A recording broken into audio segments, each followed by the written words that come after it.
zazimikanso pano kuti atangomwalira Saulos Chilima, apolisi anatenga foni yake ya Chilima ndikuthanawo ndithu mpakana miyezi ingapo.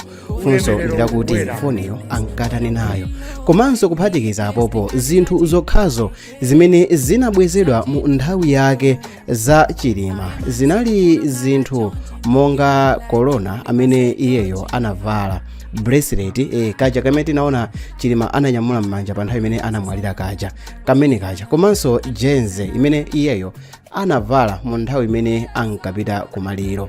Komano mafunso ochuluka ndi zakuti ndi chifukwa chiyani foni yake apolisi anayikakamira kotero. Kodi ndi ndani amene analamula kuti foni ya Chilima ikhale m'manja mwa apolisi kwa nthawi yayitali? Kodi izi zinkagwiritsidwa ntchito pa forensic examination kapena tilankhule kuti panali ma rekodi amphamvu amene anali kusungidwa mu foni imeneyi amene mwina zinkafuna kuti zisamusiyidwe? Chifukwa chani achibale sanauzidwe? Komanso nkhani ndi yakuti mu foniyo munali chani? Mu video iyi tifuna tingokupasirani mafunso ambiri amene akubwerapo makamaka mu kulankhula kwa amere Chilima. Ndiye bwanji ndipemphe kuti kusiyana ndi kuti ndifotokoze mungoonera video yonse, ndipemphe kuti muionere kuchokera koyamba mpaka na kumapeto, chifukwa kumapeto kwa nkhani yonseyi ndili ndi mafunso amphamvu ofunikira amene tiwaunikire. Dzina langa ndine Samavitha, tiyeni tikhale limodzi.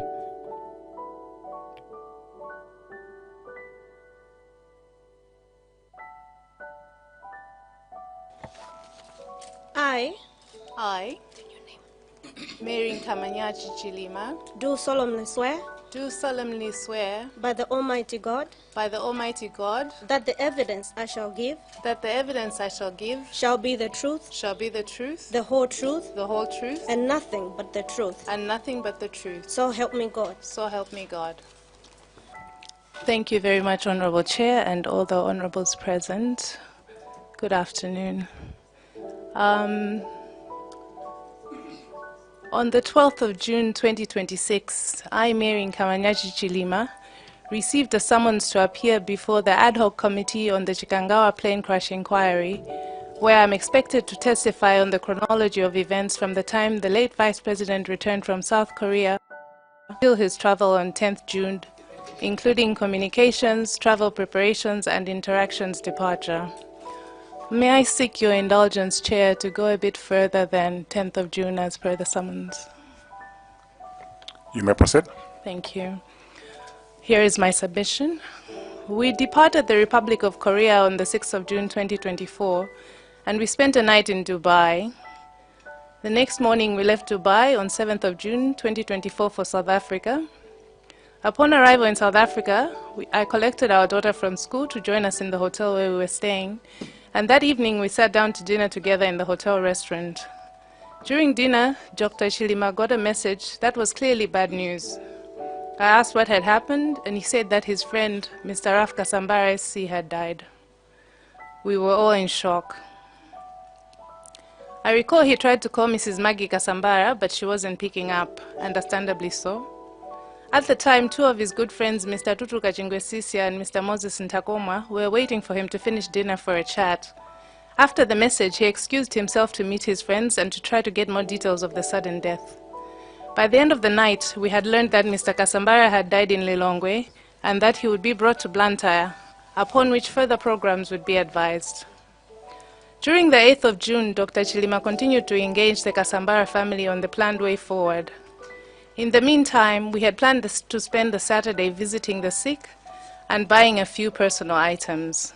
As planned, we went to see Honorable Lucius Banda in hospital. We saw Mr. Nkondula Uka and the family of Right Honorable Kumbo Kajale, who had a child in the hospital. Thereafter, Dr. Chilima had meetings with various friends and colleagues, which went on for the rest of the day and well into the evening. During this time, he informed me that there were discussions on where the late Mr. Kasambara would be buried, noting that he might either be buried in Blantyre or in Katabe. Later that evening, Dr. Chilima informed me that the burial would take place in Katabe. He then informed me that depending on which day the burial would occur, he might not be able to attend as the President was going on an official trip. We discussed and agreed that I would go in his place should he be unable to do so.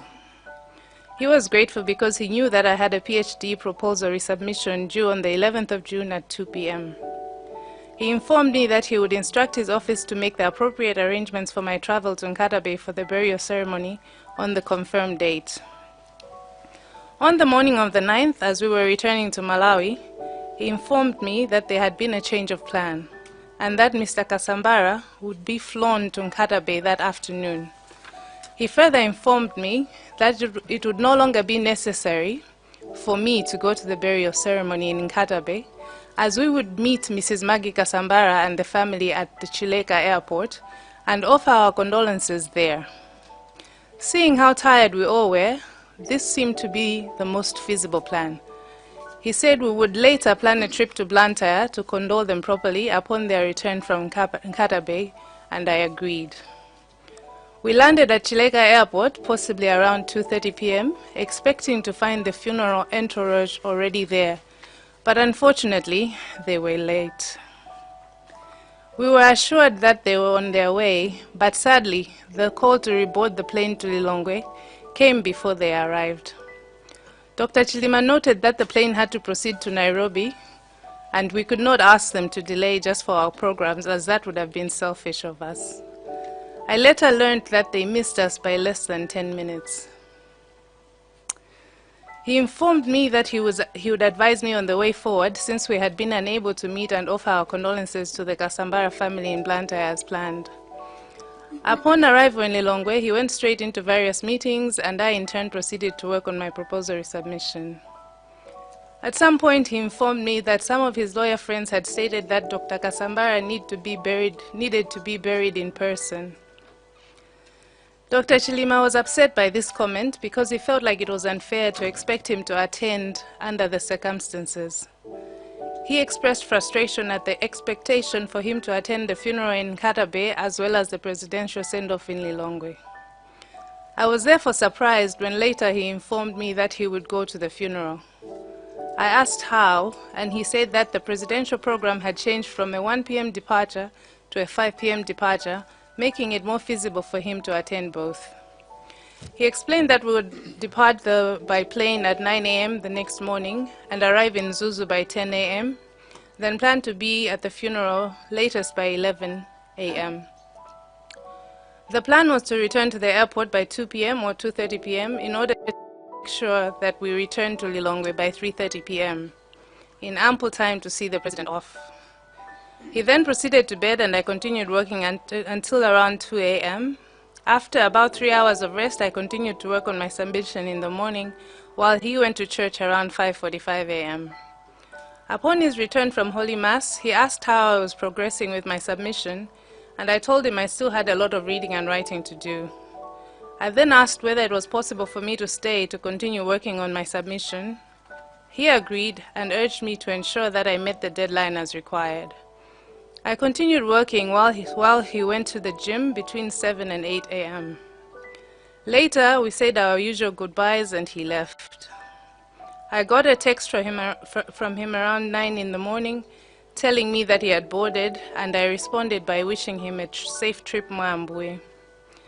I continued working, and at around 10:30 a.m., I texted him to check if he had arrived, but he did not respond, which was strange because he would normally tell me when he landed. Since he was attending a public event, I took a break to watch the funeral online, hoping I would see him, but I did not. I continued working on my submission. However, in between sessions, I would check my phone, but there was still nothing. In the afternoon, around 1:30, I tried to contact him again, but there was nothing. There was no response. I assumed that he was driving back to Nzuzu Airport for Lilongwe. I anticipated that he would be landing in Lilongwe around 3 to 3:30 p.m. and would call me back when free. Around 3 p.m., I heard the voice of Mrs. Grace Varela calling me from downstairs. I told her I was coming down, but she said she was coming up to where I was, which I found to be very strange because I was in our private quarters. And immediately when she said that, I rushed to her. When I saw her face, I knew that something was wrong, and I asked her what it was, and she informed me that the plane was missing. The news didn't register, and I immediately started calling Saulos. I tried him a few times, but the phone still remained off. I asked her what time he had left the funeral, because at that moment my understanding was that the plane went missing on its way back to Lilongwe. The idea that it had been missing since morning didn't even occur to me. It was simply not plausible. When I was informed that the plane went missing on the way to Mzuzu, I just didn't understand why no one had informed me for over 5 hours. I called my aunt, Miss Rose Kamoto. I called my mother, I called my sister-in-law Maria, I called my children and informed them that the plane carrying their dad was missing. My aunt rushed over, and upon her arrival, she called Father Jatsira in Nguludi and arranged for a virtual Holy Mass immediately. We had the virtual Mass with the hope that they had had an emergency landing somewhere out of reach. I later got a visit from Dr. Lake Sigwese, who came to tell me that the plane had crashed. I remember he used the word crashed. This was when reality began to sink in. At the time I was working on faith that Dr. Chilima had had an emergency landing somewhere. I still kept trying to call him. When I found out that Madame Chanel was also in the plane, I also tried to call her, but to no avail. I wanted to leave Lilongwe immediately to go and find him, but I was told no one had a destination for me to go to yet. No one knew where the plane had crashed. Everyone discouraged me from going, saying they would find him soon and I could go to him as soon as they found him. I also got a visit from the Inspector General of Police and Honorable Kumbize Chiponda. I don't really recall what they said, but I remember scolding the IG for the delay in searching because it was late evening when they came. I kept asking why it took them so long to start searching. At that time, she could not give a satisfactory answer. Little did I know it would take 23 hours before they found them. That evening, we kept praying, crying, praying. Dr. Chilima has a personal pew in our home, and Aunt Rose and I took turns praying on it all night. It was the longest night of my life.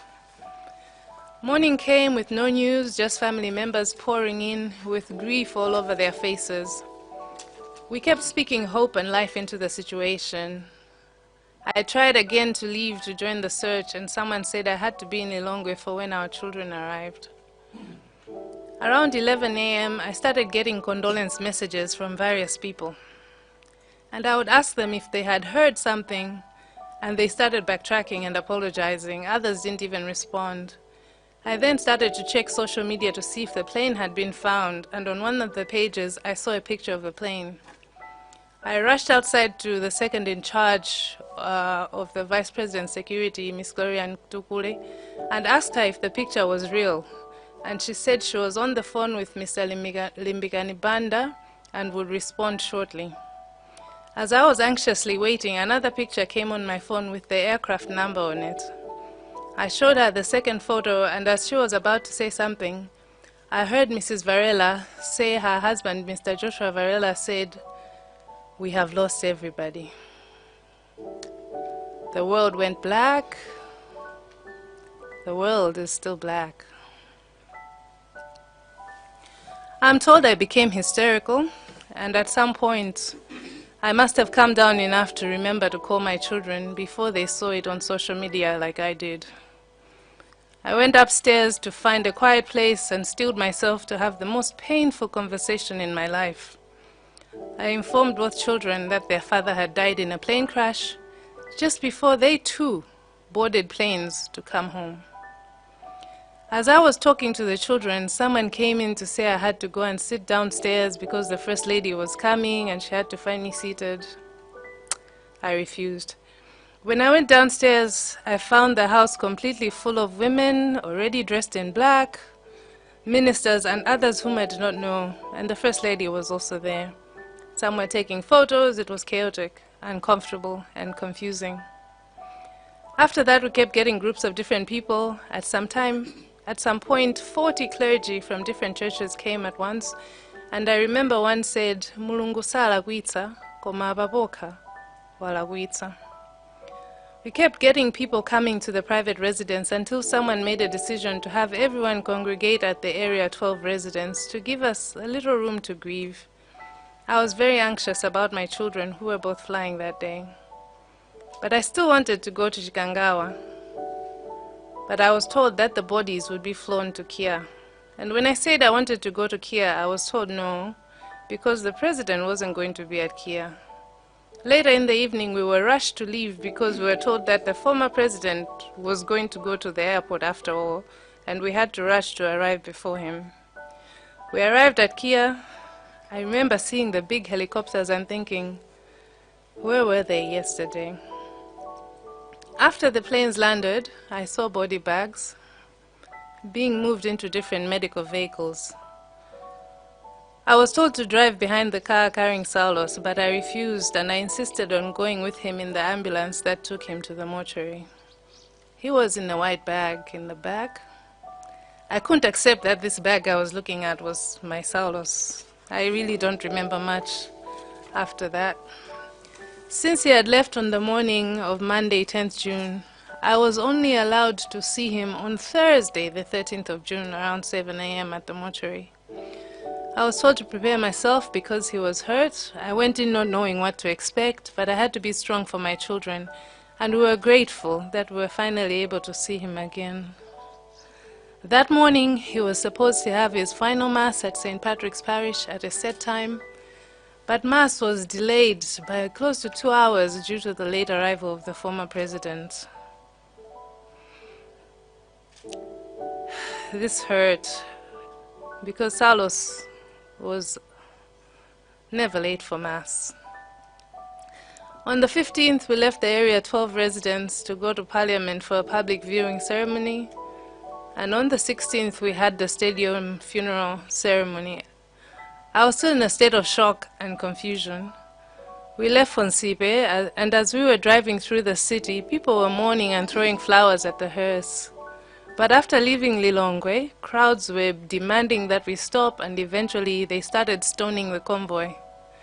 Several times we almost collided into each other on the high-speed convoy. We were clearly given inadequate protection, and in response, our personal protection team had to radio ahead to district police, urging them to help us along the way in providing additional security all the way to Nsipe. Unfortunately, due to the violence of the people along the way, the coffin was dented with stones. Our car windows, some of them had been shattered, and my children and I were traumatized beyond belief. I honestly thought that we too were going to die that day. Later I learned that some innocent souls died from this senseless violence. May their souls rest in peace. On 17th of June 2024, we committed our beloved Dr. Saulos Klaus Chilima to his final resting place in Nsipe. Such were the events between 6th and 17th of June 2024 to my best recollection. For the interest of time and in relation to my sermon's Honorable Chair, allow me to pause here. Thank you. May I request that we observe 1 minute silence, if we can all stand up.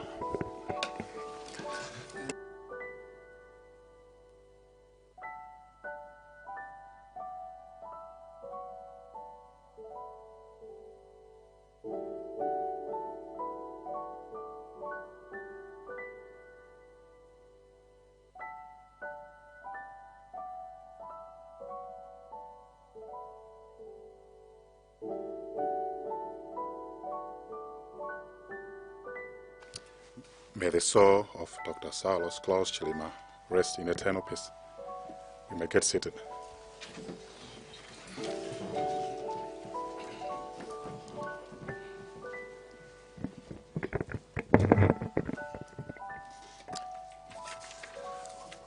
We appreciate your presentation, which is very touching and moving at the same time.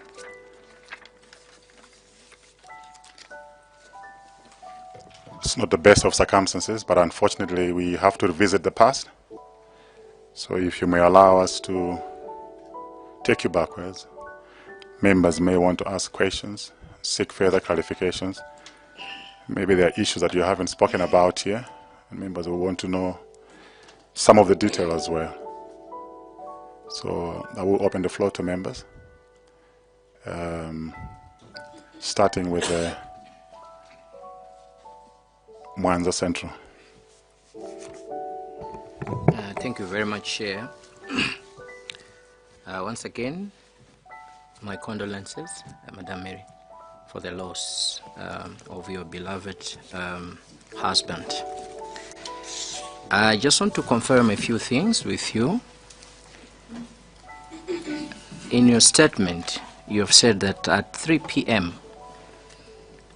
you heard a voice of Mrs. Grace Varela downstairs, and at that time you had not been informed about the missing plane. So I just want you to confirm if that is correct. That is correct. Thank you.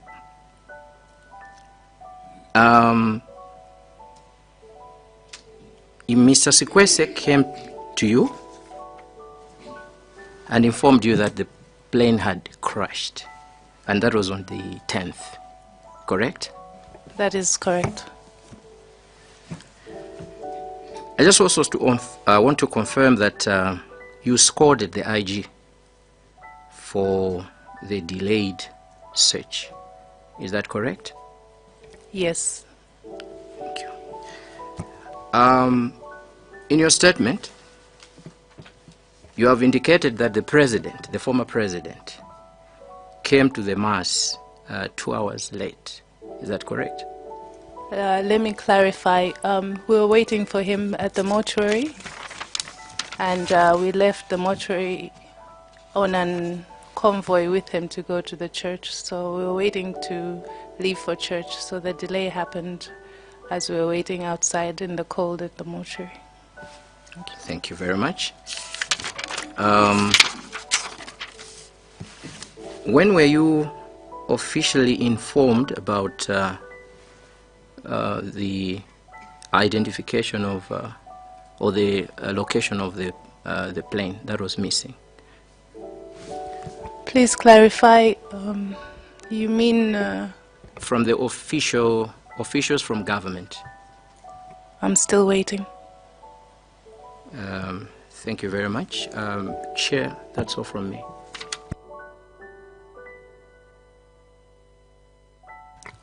Kadabe North, then we go to Doa Kasangazi and then Lilonge Mudi. No, thank you, Chair, for giving people in Kadabe North to ask a question. First of all, I'll send my condolences to Madam Chilima for the loss of our Vice President. Basically, I'll go through the same of my colleague who asked, but I'll need an answer from there. That on page 3, you have said, or you have expressed that I later got a visit from Dr. Lake Sikwese, who came to tell you that the plane had crashed. Can you remember it was at what time? I think it was around 4, if I'm not mistaken. PM? 4 p.m. Yeah, I can't recall the exact time. But at least 4 p.m. Yeah, it's somewhere there. definitely after 3, but closer to 4. Second question is again the down paragraph. You say that I also got a visit from the Inspector General of Police and the Honorable Kombize Chiponda. I don't recall what they said, but I remember scolding the IG for the delay in the searching. I kept asking why it took them so long to start searching at the time. Up to now, they didn't give. Did they give you any reason why did they delay for the search? I haven't met them since that day, so no. Aside from the reports that are public, no. Thank you, Chair. Doa Kasangazi. Zikomo kwambiri Chair. poyambirira ndi joine inu cheya komanso azanga onse amene apereka uthenga wopepesa kwa mayi Chilima nawonso anthu akudowa Kasangati constituency akupepesa kwambiri pa imfa imeneyi imene inadza munjira ya ngozi. Cheya ndimati ndifotokoze kunena kuti kwa ine kuyamba kwanga ndale pali anthu angapo amene amandipanga inspire, ndipo Dr. Chilima anali mmodzi mwa iwo amene anandipanga inspire kuti mwina tiyambe nawo kuchita za ndale. Ndili ndi mafunso angapo amene ndikufuna kuti ndikupatseni. Funso loyambirira ndira kuti kodi inali nthawi yanji yomwe Dr. Chilima anatsimikiza zonena kuti apita iwo kumaliro lafu Kasambala SCC? Zikomo kwambiri.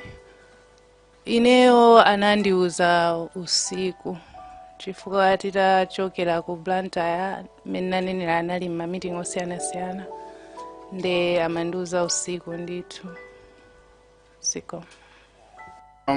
Mmene inu maonera nthawi imeneyoyo amaoneka kuti anali pa pressure ina iliyonse yonena kuti apite kumaliro kapena inali decision yoti anapanga voluntarily? Mwina mutafotokoza kuti pressure yo ingakhale yotani? Amaoneka kuti mwina anthu ena akuchita kuwakakamiza kuti kumaliro kumpofunika mupitebe. Amene nafotokozera kuti panali anthu ena anzawo ena amene amaona ngati chinali chofunikira kuti iwo akhalepo kumaliroko, koma malingana ndi pa program a president opuma sizikanatheka. Nde kupatula zinthu ziwiri zimenezo sindikutha kuona pressure ina yomwe imachitika, koma ngati mwina anayankhula ndi anthu ena ine osadziwa kuti mwina anapanga pressurize kupyolera pamenepo sindingadziwe. Zikomo. Funso lina limene ndimafuna ndifunsepo ndilokhudzana ndi maganizo anu pa ngozi imeneyi. Sabata athayi tinali ndi asilikali aku airbase ku Zomba. Pafupifupi wonse amene anaonekera ku komiti ino amanena kuti ndege imene inanyamula malemu ndi anthu enawo inali bwinobwino, panalibe mistake iliyonse, inali ndege yoti imayenerabe kumauluka. Ndiye paliso report la BFU limene linaunika ndege ija itagwa kale, amanena kuti panalibe 49 iliyonse mmene anaunikira iwo. Chifukwa timamva kunena kuti anayitenga zidutswa za ndegezo anazitenga ukaziunika bwinobwino, kenako anaona kuti iyayi panalibe china chilichonse china chilichonse chipangizo china chilichonse mu ndege muja chimene chimapanga malfunction pa nthawi ya ndege. Koma a BFU akupitirira kunena kuti munkuunika kwawo anaona kuti weather sinali bwino kuchikangawa, ndiye kwa iwowo anatibweretsera zithunzi mu report lawo. Tikawerenga pa page 59 ya BFU report, final report, anayikapo zithunzi za ku satellite zosonyeza mitambo mmene inalili kunthungwa nthawi imeneyo. Ndeni mwangofuna kuti ndikufunseni kuti inuyo ngati mkazi wa malemu komanso kubanjako, conclusion imene anafika nayo BFU yonena kuti weather ndi imene inapanga contribute kwambiri ku ngozi imeneyi, inu mayitenga motani, mayiona motani? Zikomo kwambiri honorable. Conclusion yo imandikayikitsa pa zifukwa zosiyana zingapo. Zina zomwe BFU report inanena zinali zokuti mwina mapilot amene amayendetsa ndegeyo amathamanga chifukwa choti mwambo umenika uyamba 10 koloko, koma mwambo umenika uyamba 11 koloko. ndekuti assumption yawo yomwe anachita base kuti zomwe zimachitika mu ndege inali off by an hour, which in flying time is quite a big. Chifukwa ananena ngati kuti mwina mapilot anali under pressure nkaona zina ndi zina zimachitika. Mene ndinamvetserera ripoti ya BFU panali ngati maganizo amenewo kuti mwina panali passengers giving pressure, but it was based on the wrong premise. Ndekungoyambira pamene popo komanso kuti ndinayi ndi kalisti kamafunso naneso kuti ndikanapereka kumapeto. It comes and goes, anthu aja akakhala kuti akhala omwalira, koma in his particular case ngatide amakamba za iwowo ndekuti rigor mortis occurred instantly, kusonyeza kuti he was in the same position as he had died. Nde kukhulupirira kuti autopsy inalidi choncho, I don't know, because once it leaks you start to lose credibility in these things. Kuti kodi cholinga chamene amapanga liki chinali chani, kuti akufuna kuchita promote a certain narrative or not. So to be honest, all I know is he's gone. How he went, I can't, even if I question the manner of the autopsy, I don't know kuti ndinene kuti I don't have malo woti ndinene kuti apa sindikukwizana nazo kapena, I didn't really dwell on the detail except just to see whether zomwe zinali pa social media zinali zofanana ndi report yeniyeni. It's traumatic kuti uziwerenga kuti wokondedwa wako anachitika chakuti sizinthu zoti munthu you should be able to see.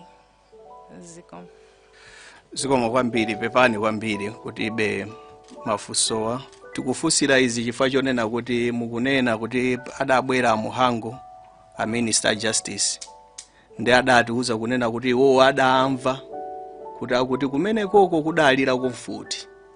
Ndeti mafusa dala za autopsy report yo kuti ndimve ngati autopsy report badanenapo kuti komano panaliso nkhani za futi. Ndiye mukulongosola mwanu mukulongosola kunena kuti zimene zozo simudaziwerenge bwinobwino chifukwa cha state imene dalili, komanso kuti chinthucho chidali chitatuluka kale. Funso langa lomaliza mwina likhala lomaliza chifukwa chonena kuti zitengera kuti tilowera kuti mwina nsanafunse funso limeneli. Sorry, Chair, point of order. Yes, what's gone out of order? Just to inform you that the entire live coverage is offline. So maybe the techno team can check what is happening. Can you confirm? Are we offline or online now? Chair, yes, we had a network problem, but now we are back online. Okay, we can proceed with the questions. Lilongomidi, can you wind up? Zikomo kwambiri, Chair. Mu presentation imene mwatipatsayi pali nkhani ya anthu amagenda convoy mukupita ku Ujeni and sizinali bwino yayo lopang'ono. Sindikudziwa ngati mutakhala pansi kenako nkuyang'ana mbuyo ngati mudapezako kuti kodi amene amagenda convoy ndani, kodi nchifukwa chani chimene amagendera convoy, zimenezi mudapangako kafukufuku nkuona kuti ndi ndani komanso nchifukwa chani zimenezi zachipongwe ngati zimenezi zimachitika. Zikomo kwambiri, actually ndinayikamba nkhani iyi pa commission of inquiry yoyamba kuwapempha kuti akamachita kafukufuku awo atafufuzanso chifukwa choti kunamwalira anthu, which means kuti sizinali bwino at all. Ndiye mu report yawo ananena kuti IG ngati ndisakulakwitsa anapanga kafukufuku koma results I don't think anaperekedwa. Ndiye zina mwa zinthu zomwe zinali pa ndemanga zanga zinali zinthu ngati zimenezo kuti mpakana pano sitinamvebe kuti kodi nkhani ija inathera pati.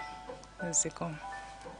Cheya, funso langa lomaliza ndi nkhani ya ineyo nafunsanso funso ili kwa mayi Aidini amene adaluzanso amuna awo. Funso langali mwina mwayamba kale kuyankha mbuyomu chifukwa cha ma explanation ena ndi ena.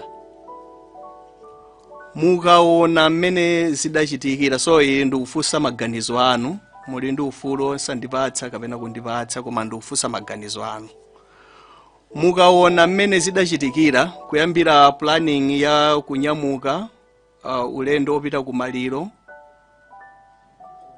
mmene zidakachitikira kuti ngozi ija yachitika, mmaganizo mwanu mmaganiza kuti iyi inalidi ngozi kuti ngozi yachitika, kapena kuti wina wake walowererapo kuti ngozi ichitike, ndipo ngati pali kuti wina wake adalowererapo, muli ndi umboni wina uliwonse umene ungatithandizire ife ngati komiti kunena kuti tione pamenepo cholinga tiyankhe mafunso. Zikomo kwambiri. Zikomo kwambiri honorable. Ndege ija itagwa panatenga miyezi yambiri, 4 months ngati nsakunama. Ife ngati okhuzidwa kulemba makalata kupempha inquiry, komanso I think Malawi Human Rights Commission also anazatijoina kuti kuthandiza kumema kuti pakhale inquiry. The nature of having to ask for the inquiry already sets it on an interesting path. In addition to that, ifeyo mmene tingapempha ngati mabanja anamfedwa because tinabwera pamodzi ndikulemba kalata kuti tikufuna pakhale inquiry ikhale yomasuka choncho kuti aliyense azimva zomwe zikuyankhulidwa. 1. 2, tinapemphaso kuti banja lililonse pakhale representative wa kubanjako. Nde tinayankhidwa, I think tinadikira for 3 weeks for a response, kena kuti nangolandira kalata yoti within 48 hours mutipase munthu mmodzi wokuchitani wokuyimirira nonse. Komanso ndayiwala kuti chinana tichani, komano zinaizizo zoti za zidzidzi kuti tiyankheni msanga. Ndiye tinalebwaso kuti anthu ena mu inquiry muja kuchita resign, sitikudziwa chifukwa zake. Nde mwina itabwera ripotiyo nali ndi mafunso ambiri, chifukwa choti kwaukulu ndimafuna kudziwa kuti kodi ndege kugwa kwa ndege mukuona sindikutchula kuti ngozi fuka sindikudziwa. Kugwa kwa ndege imeneyi chinali choti chikanatha kuchitidwa avoid kapena ayi. Number 1. Number 2, kuchedwa kukapeza anthu aja mpaka na almost 24 hours for a vice president. Was there negligence? Was it deliberate? What was going on? Nde mafunso ngati amenewo mwina nkaona sitimakhutisidwabe ndi ripoti loyamba lija, nkaona tili pano kukuyankhaniso kuti mwina inuyo ono tsopano ndi amene mungatiunikire bwinobwino kuti chinachitika ndi chani. Apapa pali composition ya anthu azipani zosiyanasiyana, zimenezo zitithandizira kuti chilungamo chituluke, chifukwa choti aliyense akufunsa mafunso amene akuona kuti afuna amvetsetse.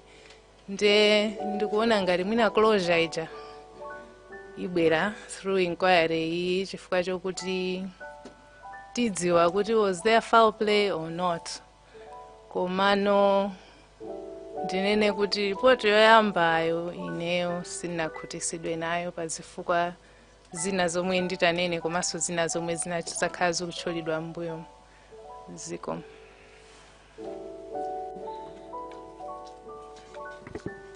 Data Kasine Makamena Masinda. Okay. Zomwe chair. The joiner zanga wose amene apereka madonthozo awo kwa inu mai chilima chifukwa choruza kutaya okondedwa wanu amene ena mwa ifeso anali anzathu amene amatipanga inspire amene nthawi zina mbali zina timacheza nawo zina komabe imene ananena chairman chakuti mwina chifukwa cha mwayankhulira mmoja kuti pali zina zimene tikufunabe kuti tipezebe mafunso ndiye mutithandizeko kuyankha mafunso ena amene ndinaye nawo wambiri wa ayankhidwa kale sindibwerezaso ngati pena nditabwereze ndiye kuti mwina ndifuna kuti ndimvetsetse kuchokera kwa inuyo mai chilima poyamba ndimakupetserani pa page 3 ya presentation yanu mwanena kuti mudalandira alendo ku nyumba kwanu masana mwanguti later got a visit simlanene nthawi zanji munamuduzena nthawi yanji imene Dr. Sikwese amene ndikhulupirira kuti ukamayankha nthawiyo mutsimikiza kuti mwina pamene amabwera anabwera ngati akuntchito kwa malemu kudzakuza uthenga ngati akuntchito kwa malemu mwina mutatitsimikizira pamenepo. Dr. Sikwese anabwera ngati I think chamma 4 ngati ndisakunama kuchokera ngati analapiyesa ku office kwa VP ndithu chabwino panatenga nthawi tali bwanji pa atachoka Dr. Sikwese sindikhulupirira kuti ndi nthawi imene kumabweranso pano mkulu wa polisi wa nthawi imeneyo ndi anduna aza umoyo nthawi imeneyo olemekezeka Khumbize Chiponda ndamvetsetsa amene mumayankhula kuti mwina zinazo simungakumbukire koma mukumbukira kuti mudawafunsa chifukwa chani sechi inachedwa nkubwera kwawo amabwera kudzanaso kuzakusowa kwa ndege kuzapasa update kapena ngati mungakumbukire kuti kubwera kwawo kwenikweni amadzanena kuti chani kwa inu. Zikomo kwambiri honorable. I think amadzakamba zokuti ndege yasowa komanso kuti ayambano kafukufuku ndikumbukira kunali kumadzulo chifukwa ndinali ndi nkhawa kuti kuzida posachedwa andi sindimamvetsabe kuti ndege imwati yasowa akupita mamawa ma9 kuti nthawi imene ndisakudziwa kuti yasowa nthawi yanji ngodziwa kuti ndege yasowa kummawa uku koma panono ndi ma4 ma5 andi mukukamba kuti kafukufuku akuyambika kumene kapena panthawi imene mwinaso amanena kuti sakudziwa kuti ili kutibe ndinali ndi nkhawa kuti chifukwa chani zachedwa chonchi. Zikomo mwanena kuti nkucheza kwanu ulendo uwu muyenera kupita nawo unazasintha I think chifukwa cha school imene mumachita kuti munatsalira mbuyo mmene kuti mumalizitse nde mudati mutsalira mbuyo anzawo amene anayenawo pa meeting madzulo amenewo udasanafike kwanza nawo pa meeting iyo his lawyer friends amene amakhala ngati kuti amakakamiza malemu a vice president kuti akuyenera kuti apite akamuyike nzawo malemu Rafael Kasambala senior counsel in person anawachula maina when I have the names of these lawyer friends.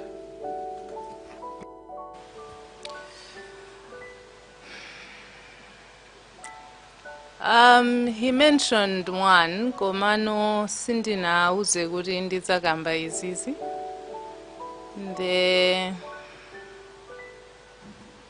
Mina ndafunsa kale kuti kodi andilola kuti nditchule koma ya nditero. Chabwino ndimafunsa chair chifukwa mumbono umene anabwera Joshua Varela amatero kuti I think in meeting ajamatana nawo madzulo mupanga za school, one of it and indeed Mr. Joshua Varela imene anakumana 8:30 to 9:30 chair presentation ya Varela breed number 6 amatero kuti adakumana nawo between 8:30 mpaka na 9:30 madzulo pena apanga confirm za ulendo umenewo and anachulapo kuti modzi amene anaye nawo ndi a castle center.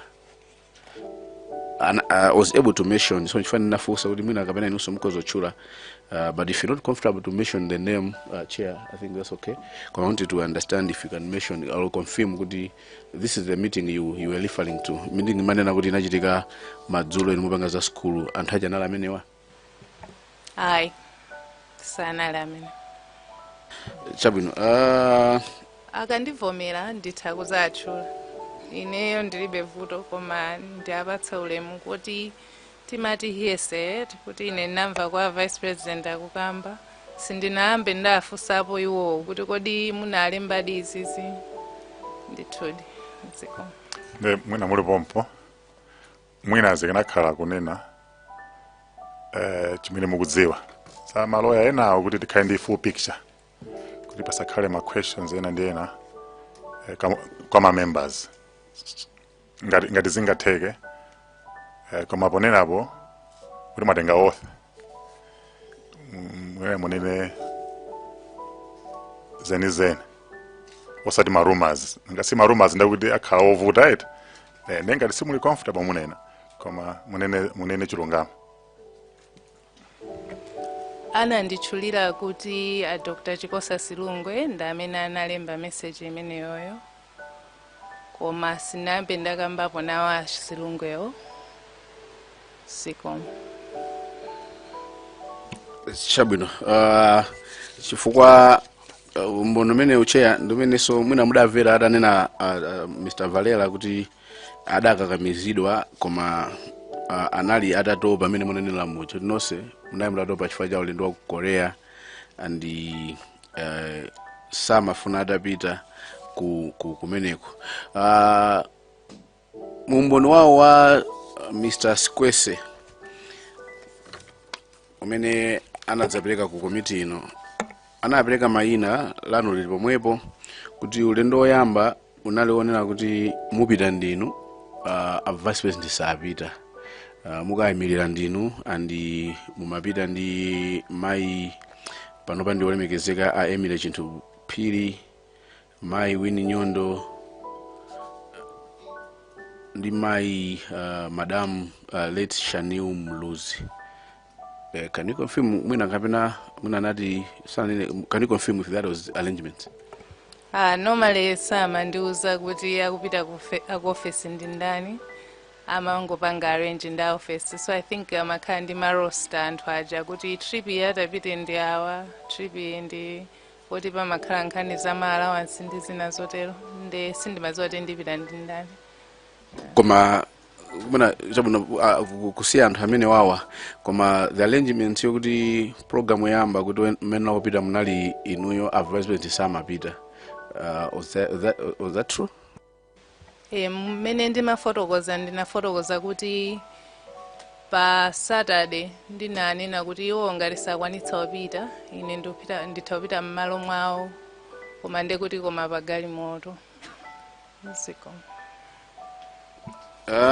Munakambapo nkhani yokhuzana ndi anduna tisanafike muna kwa anduna a justice ndikapita ku last presentation yanu so touching sindikufuna kubweretseranso mbuyo mmene mudakaona koyamba thupi la malemu koma ndimafuna mudangoti pangabe confirm kuti kodi pa tsiku limene pa 13 June limene makaona thupi la malemu, was it before or after autopsy? Tinali zoti amaliza zonse tikunyamula maliro tikupita nawo kuchalichi After that maliro anapita ku area 12, kenako ku parliament, kenako ku stadium, kenako ku Nsipe. Ziko. Chabino, the chance and mafusa awiri fuso loyamba, and I know mwanena kuti muli ndi mutuuza kumapeto zimene mufuna kuti mina committee ithandizire chifukwa mu submission yanu mwakamba kuti muli ndi mafusobe amene muli nawo. Ndi ndikadakonda chair kuti kadipatsa mafuso ngati tingalole kuti tibwere tifusepo so mafuso amenewo. Koma before that nabwera a Joshua Valera mu presentation yawo adafusidwa kumapeto adatchula zinthu zitatu zimene akufuna kuti ngati committee ino iwathandize kubanja while seeking closure. Anakamba choyamba nkhani yokhuzana ndi search and rescue imene inayendera kuti sanakhutitsidwe nayo ndi imene mwina kuchedwa kwa search ndizotozo. Anakamba nkhani ya management of the bodies atapezeka, how the bodies were managed. The last part pachutana gamba ndi chinonso munachikamba ndi nkhani ya leakage of autopsy report kuti was leaked. Aside these three pachutana zimene zizi mwina inoyo ngati mayi wa malemu, mkazi wa malemu, pali zina zimene mukuona kuti committee inekona kuthandizani? Honorable Chair, maybe ndingopanga go through ndemanga zangazo kuti chifukwa yankho ndili momwe sindikudziwa. Ndikudziwa mwina pena tikumabwereza koma mukhoza kuwerengaso kuti muyankhe funso lawo ngati lili pa pagepo kuti munampanga explain bwino. Okay, ziko much honorable. Zina mwa zinthu zomwe mwina sinakhutisidwe nazo ngati mkazi wa malemu a Dr. Saulos Chilima ndimene manenera kuti njira yomwe ndege inadzera kuchokera ku Mzuzu kubwera ku Lilongwe inali yosiyana ndi imene anadzera pobwerera ku Mzuzu kuchokera ku Lilongwe. Koma maripoti amene ndinawerenga amaonetsa kuti njira inasinthidwa popanda meteorological report. Then madaba kuti zinatheka bwanji kutero, ndiponso kuti mwina akanakhala kuti report imene inali available. Mwina flight plan sikanakhala yomweyo. I'm aware kuti anadzapasidwa weather report kuchokera kutawa, koma iyi kusiyana ndi meteorological report yoti report ya BFU komanso ya Commission of I'm not sure of Commission of Inquiry, koma I know BFU inachita note kuti this was a big anomaly. Tinamvaso kuti ndege inazasiya kuyankhulidwa 10 minutes to 10 mamawa mpaka na anthu aku Mzuzu anayamba kuimba mafoni mpaka na kuimba ku Lilongwe chamma 5:10 kufunsa kuti siri kuipeza. Komano patadusa mphindu 22 kuchoka pa nthawi yomwe inayankhula nayo komaliza anapezeka kuti 12:10 wakutawa waku Mzuzu ananena kuti anazayankhulana nayo ndege ija. Koma Commission of Inquiry inachita disregard communication ya 12 minutes past 10. Ndiye meposo zimandipasa mafunso ambiri kuti kodi chinachitika kwenikweni ndi chani. And ndikanafunanso kudziwa kuti kodi amene anapereka nyengo ndi yemweyo amene akuti anayankhula nawo anthu aja 12:10 yo. Tinamva kuti 10:10 achimaneni anadandaula kuti mundege muli too much turbulence pa umboni wa mayi Winnie Nyondo. Koma wakutawa kuti 2 minutes later anayankhula nawo mapilot. Mapilot sanaonese vuto lina lililonse. Nde kwenikweni timve ziti zoti ndege imakwera ndi kutsika mmene nanena muja kwa nthawi yaitali sizinafotokozeredwe mogwira mtima m'maripoti amenewa. Komanso kodi zimenezi ngati zimachitika chifukwa cha weather kukwera ndi kutsika kumeneku kumachitika dera limodzi kapena inali dera lalikulu ndipo dera loseli linali ndi vuto la weatherlo.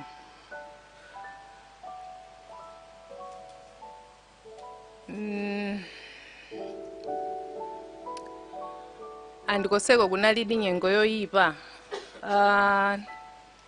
Nawerengaso kuti pokwana between quarter to tingoti 13 minutes to 11 mpaka na 29 minutes to 12 airport anali atafunsa kale kwa maiko ena ngati ndege ina yatera ku maiko awo kapena airport osiyanasiyana. Komano kuchoka nthawi imeneyo nkumafika m'mathu mene amayamba search sindikudziwa kuti amatani kwenikweni amadikira chani pamene analili achilima zikachitika zinthu amathamanga. Nde ngati kunali nyengo yoyipa kwenikweni chimachedwesa ndi chani. Nakhumudwa kuonanso kuti report loyamba lomwe inapita kwa president opuma anawadziwisa kuti according to commission of inquiry anauza 25 minutes to 12 kuti ndege yasowa. Koma iwo anapereka instruction nena kuti ndi 3 koloko yomwe iwo akuti anazazindikira kuti nkhani ndi ya serious. Mina nditachita the exact wording wopa kulakwitsa.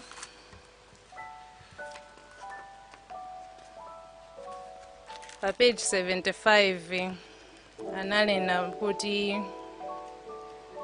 it was during that meeting ya 3 koloko that His Excellency the President understood the gravity of the situation and immediately instructed that a more comprehensive search of the aircraft needed to be instituted. This was 3 o'clock, more or less 6 hours after ndege kunyamuka, ndege kusokonekera, ndege yoti inali ndi fuel wa 4 hours yekha. So zinthu ngati zimenezi zimandikhumudwisa kwambiri. Tinamvaso kuti a search and rescue sindikudziwa kuti composition yawo ndi ndani, koma anapempha ku South Africa kuti awathandize kupeza ELT ya ndege, koma tikumvaso kuti ELT inafa mu 2004. Ngati amadziwa kuti sindodziwa ngati ainyaka ndege amachita form part of search and rescue team, koma ngati amadziwa kale kuti mulibemo amaawuzira nje anthu akunjawo kuti adziyang'ana. Report imanena kuti usiku ya commission of inquiry wa June 10 atasiya kafukufuku a polisi anauzidwa kuti pati pa phiri la Pamphara pakuyeneka kuchitidwa search, ndipo ndegeyo inakapezeka kumeneko chakumeneko. Kodi anauza kuti akayang'ane kumeneko ndi ndani, ndipo anachita report kwa ndani, ndipo anauza nthawi yanji. Zinthu ngati zimenezo zimandi maganizo kuti anthu aja anagona pamtetete pamene mwina information inalipo. Ndi zinthu zoti zimatisokoneza mutu. Funso lokuti chifukwa chani matayala anali atatulutsidwa kutali ndi ku airport, maripoti onsewa mwina sindinaone kuti aliyankha mokwanira. Pali ma theory inde chifukwa za nyengo ndi kutulutsa mataya sindidziwa ngati zimayenderana, koma mutu mwangamu ndimaona ngati mwina inquiry ikhoza kutithandiza kumvesesa kwenikweni kuti chimachitika ndi chani. Mwinaso ndimafuna kudziwa kuti if the plane was trying to do an emergency landing, zomwe imachitazo zikanagwirizana ndi an attempt at an emergency landing for whatever reason, ikapena aipoti a layman.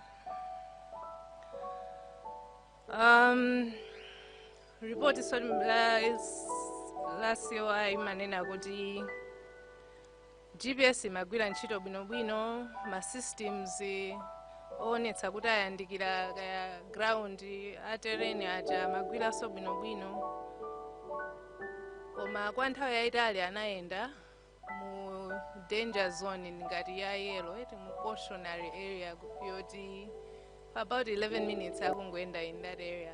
And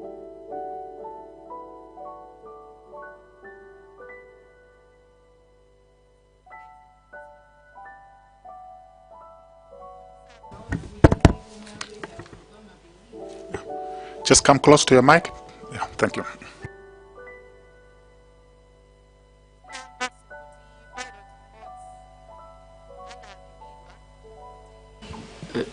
Point of order, Chair. It looks like the mic is not working. Secretariat, can you position the mic?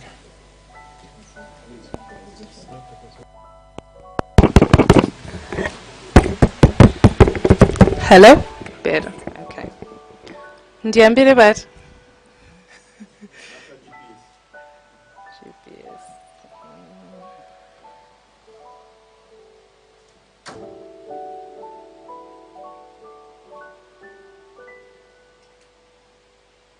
Okay. And manena kuti tinamva kuti anali ndi GPS. Yeah, is it Garmin or Garmin? Komanso kuti panel imagwira ntchito bwinobwino. And zikuoneka kuti amaenda in an area yoti there was the yellow warning lights were on and in a mountainous region. Nde I didn't understand kuti chifukwa chani anthu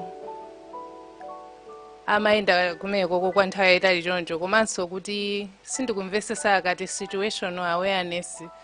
Does the GPS not help with that? And if the GPS was working, shouldn't they have known exactly where they were and that they were flying lower than mwina mapiri ena amene anali kumeneko kuti chance yoti akamenya phiri inalipo. Tinamvaso kuti pilot mmodzi anapimidwa kuti ayezedwe for toxicology. Mpaka napano, as far as I know, there was no toxicology report done. Mwina zikanatithandiza kumvesesa zinthu zina. Komanso, kodi ichi tulukire report imeneyi. Ndi chani chomwe chachitika kapena chasintha motsatira ndondomeko zomwe malipoti wa amanena. Taphunzirapo ndi kusintha chani. Ngati palibe chasintha, ndingakhulupirire bwanji kuti boma linali lokhuzidwa ndi mfazi. Chodetsa nkhawa china ndi chakuti zithunzi za okondedwa athu zinamwazidwa pa social media. Commission of Inquiry yamba imanena kuti anayesa kufufuza ndipo anauzidwa kuti kwa kuli docket ya ma interviews amene apangidwa koma mpaka namene amatulusa report information imene sanapatsidwe. Nde izi ndi zina mwa nkhawa zomwe ineyo ngati mayimere Chilima ndakhala ndikumakhala nazo zaka ziwiri zimenezi. Ndipo ndikuyamika Professor Arthur Peter Mutharika ndi ad hoc committee imeneyi popanga kafukufuku kuti aliyense tizitha kumva chilichonse chomwe wina aliyense akuyankhula kuti mwina titha kumapezeka kuti tipeza mu mtendere, tipeza mu mayankho chifukwa tisaname kuti tipeze closure zimativuta.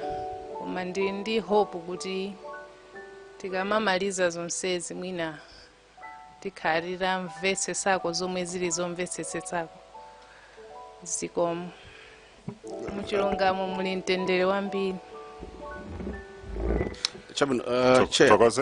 Chair, amayanka funso langa ndi funso lina limodzi lomaliza. If need be kumapita kubwera mundita nabe chair.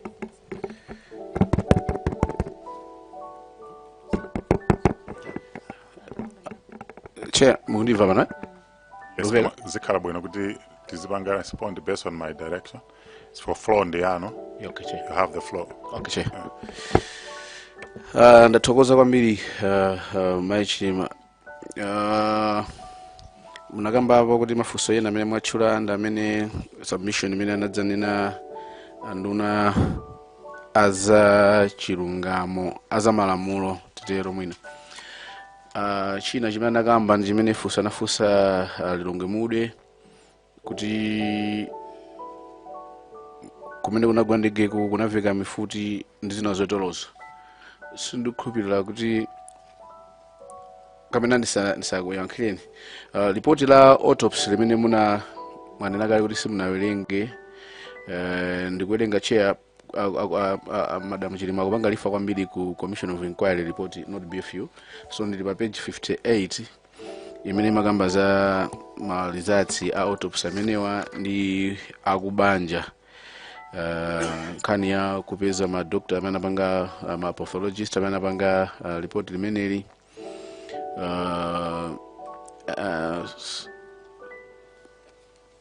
mwina poyamba munanena kuti simunakhale ndi nthawi yowerenga chifukwa cha the torture kuti mwambe kuwerenga kumavuti zidatere koma mwina ngati banja munakhako pasi mwina ina nkukulongosolerani ulonkulongosolerana kuti autopsy zidayenda chonchi mwina tinayi ndi mwayofunsa mafunso awa ndi awa ku ma doctors athu popanga autopsy limene ifa bullet number C chair on page 58 kukamba kuti the pathologists did their job and allowed the family members to ask questions for clarifications. They asked specifically for verification that were no malicious injuries such as gunshot injuries, and the pathologists took family members for a visual inspection of the body and there was no evidence of gunshot injuries and the like. Koma atabwera nduna as a justice anakambapo nkhani ya gunshot ndizonzotoloso sindidziwa ngati kubanja mudakhapo pasi nkukambirana nkuonapo kuti pena pache panadi chokayikitsa mwina amene adakapanga nawo witness the actual autopsy akubanja mwina anakufotokozerani ngati mayi osiyidwa wa malemu. Sitinakhalepo ngati banja ndikuyamba kukambirana za mmene achilima anamwalirira komano sindinamvepo zilizonse zoti anaomberedwa kapena mwina funso lani likutero sindikudziwa.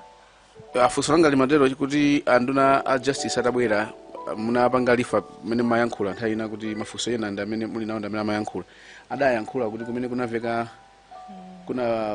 kuna chilangoziko akuti anava ma gunshot, so amati tifufuzenso ngati community kuti mwina kapena nkutheka kuti palipena pamene panachitika foul play chifana mafunso kuti mwina inunso ngati kubanja do you have the same sentiments while referring to the page 58 ya Commission of Inquiry report imene kamba kuti yakubanja mafunso amene adafunsidwa adaona matupi amene ankapanga the family member representative amene ankapanga nawo kuyeza matupi amenewo chifana mafunso kuti ngati kubanja mudakambirana ako zimenezo kapena muli ndi mafunso amenewonso.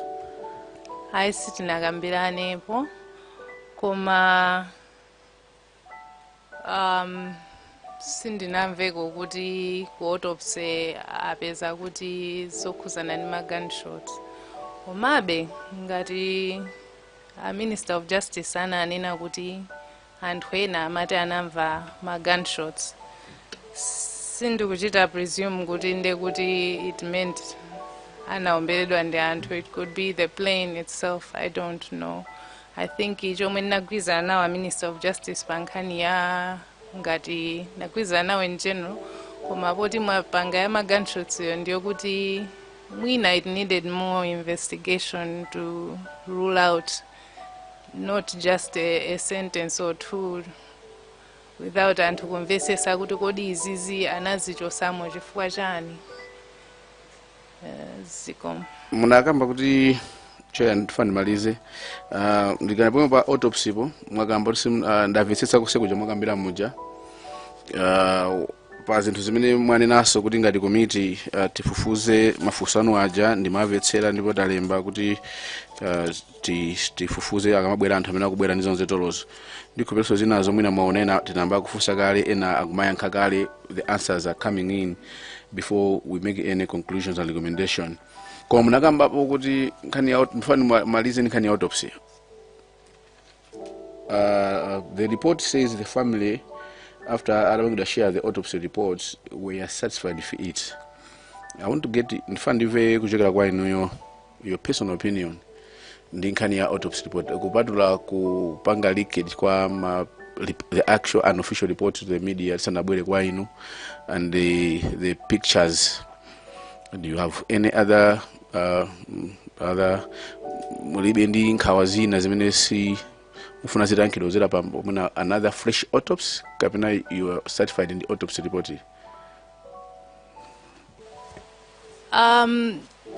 Report sindinaiwerenge in its entirety. Koma, I have no issue with the autopsy report as it stands. Za kutsogoloko zomwe mukufusa kuti pafunika fresh autopsy, I don't know, mutandiuze ndinu ngati inquiry ngani mukuona kuti direction ikulowera kumeneko, and if so, that means the family would have to sit down and discuss. I can't answer for the whole family. The last BFU report anabwera ina anagamba hapo kuti ndayetsakasina muni ninjira yochenjera yofusa bafuso ambira zana sanafuse ndeta maliza fuso la so ba okay ukukunda nawo nifani bile ku BFU report because mboni yatu masana sana kambe za BFU report ndizina zotozo ina anagamba kuti imene amakakupatsani report mwina banali mafuso yena amene sana yankhidwe. Do you fully agree to it or you don't agree? Simugwizana nawo palipena mona kuti BFU report inamisa pene ad hoc committee kutandizeni kwenka mayankho ena.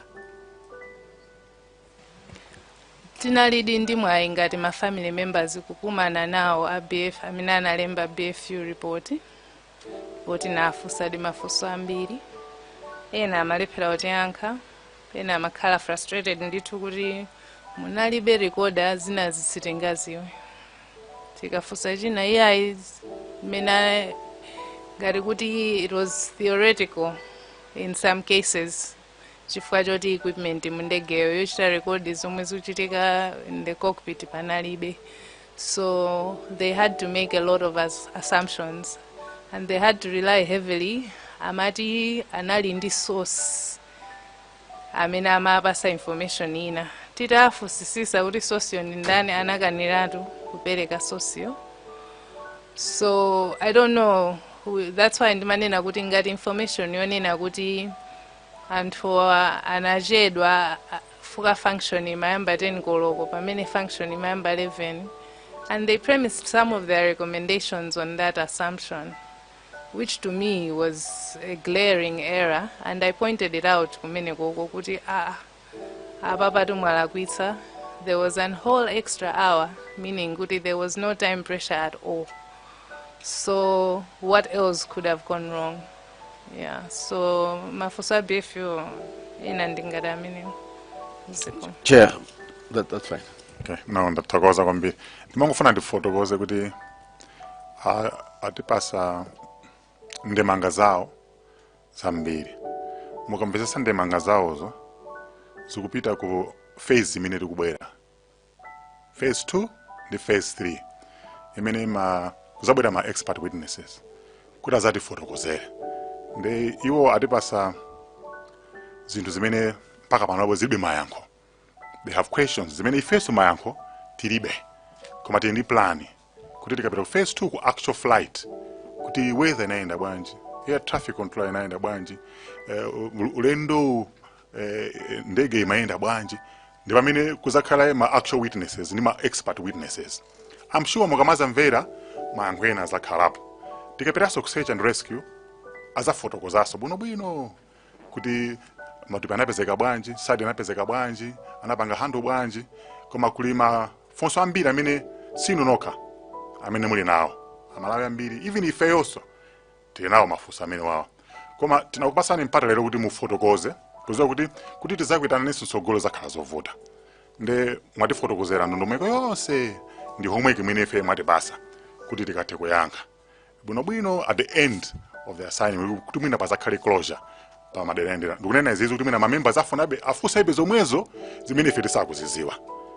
Tifuna ma expert amene abwere kuti azatifotokozere kuti niyo mukhale satisfied. Fika ife tikakuyankhani simukhala satisfied because sitikudziwa china chilichonse. Zifunika ma experts abwere azatifotokozere. Ndimangofuna ndikupanga preempt poona ndi nthawi komanso kuwapanga guide ma members kuti ntchito sinathe kuli phase 2 kuli phase 3 imene ibwere, koma iniyo mwapereka ndondomeko zanu. Nde tipitirizeni mafunso athu Mulanje North, Nkatabe North. Are you asking? No? And they tipita ku Ncheunzonzi. Zikuyenera chair.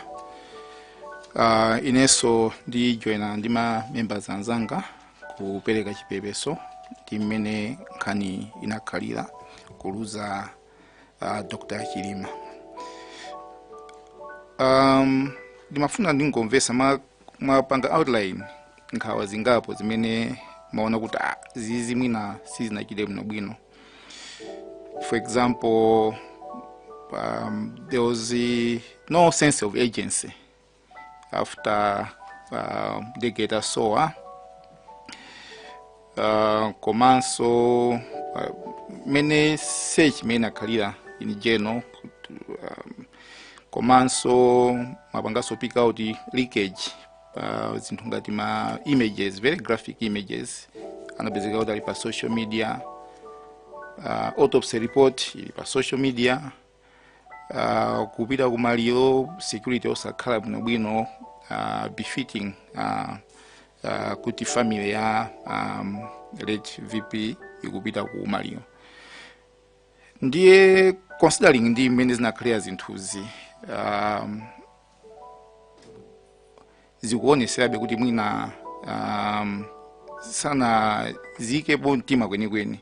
Then mfano ngofusa kuti what was the relationship prior to the incident between the late VP and the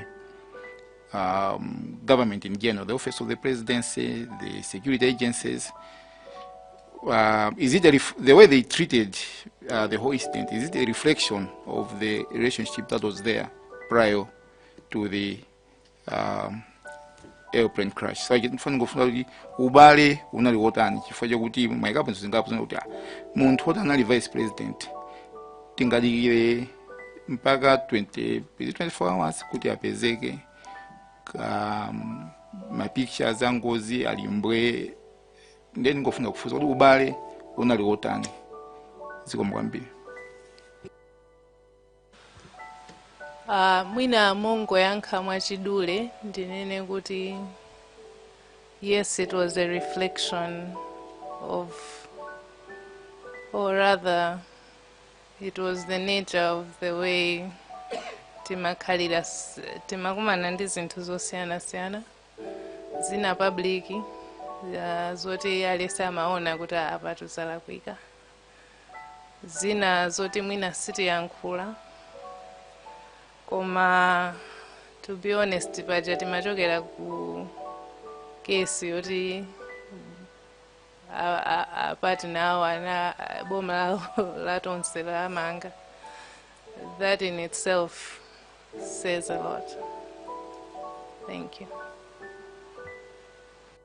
Ndimangofuna ndi mwina njira ina ya fosolina ana social relationship. A former vice president anali hard working kwambiri. Amalawi tonse timadziwa. Komanso anali munthu amene anali very loyal.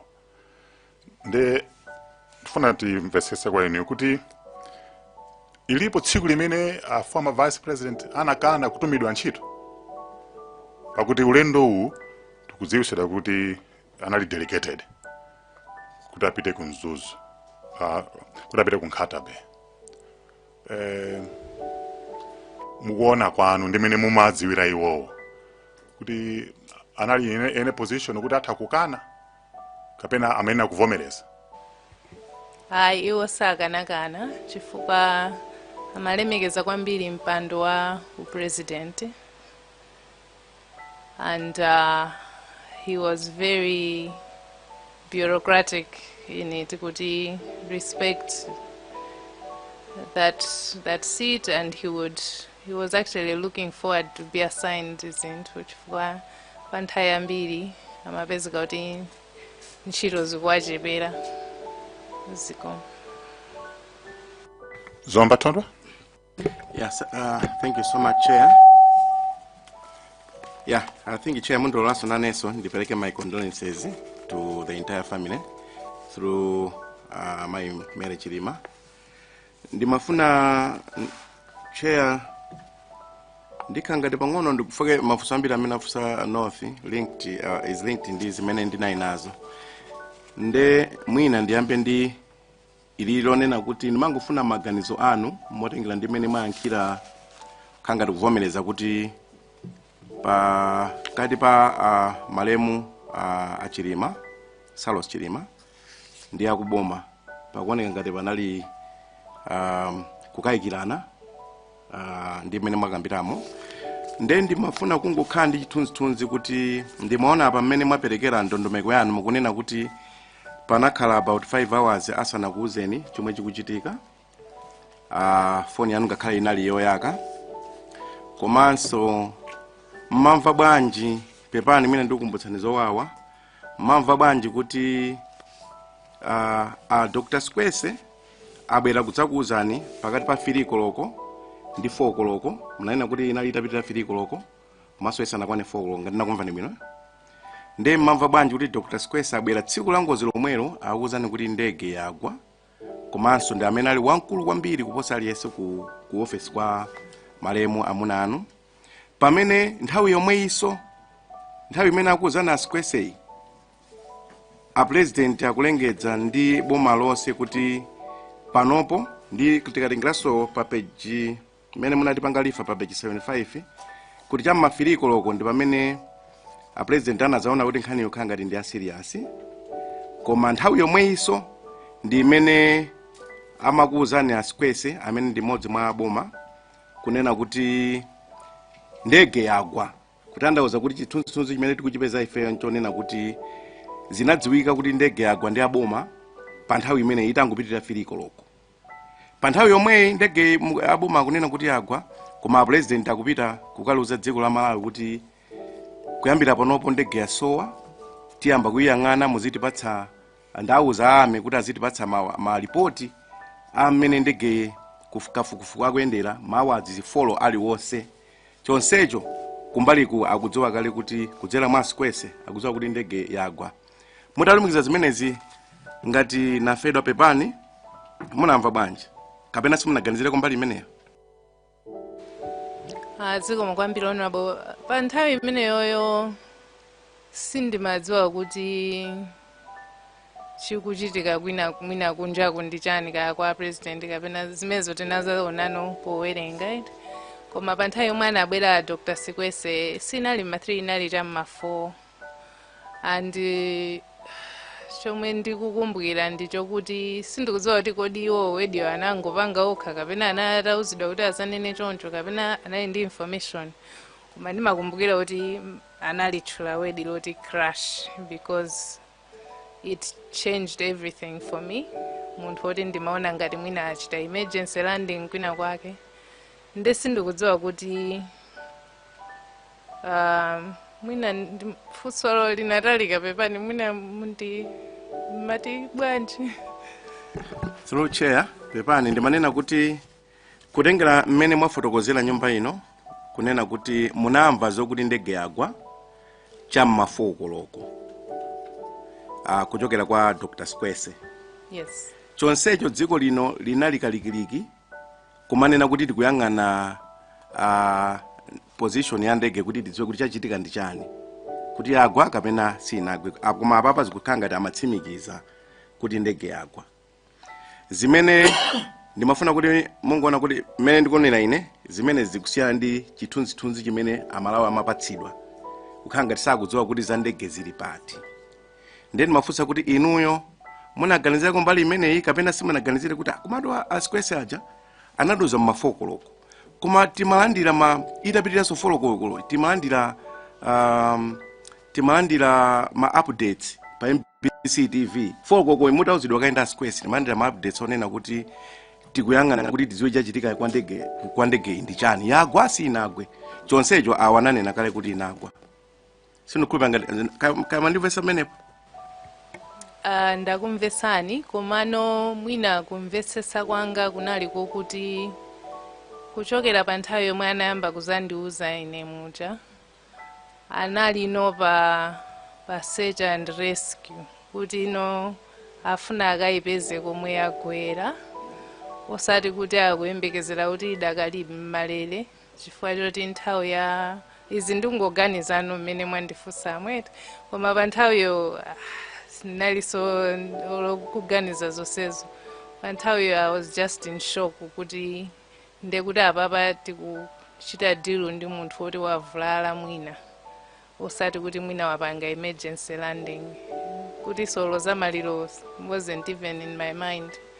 Ndimaona ngati achilima tapezabe koma nkaona ndimakhala frustrated kuti chifukwa chani akuchedwa mwina he's bleeding somewhere along with his colleagues.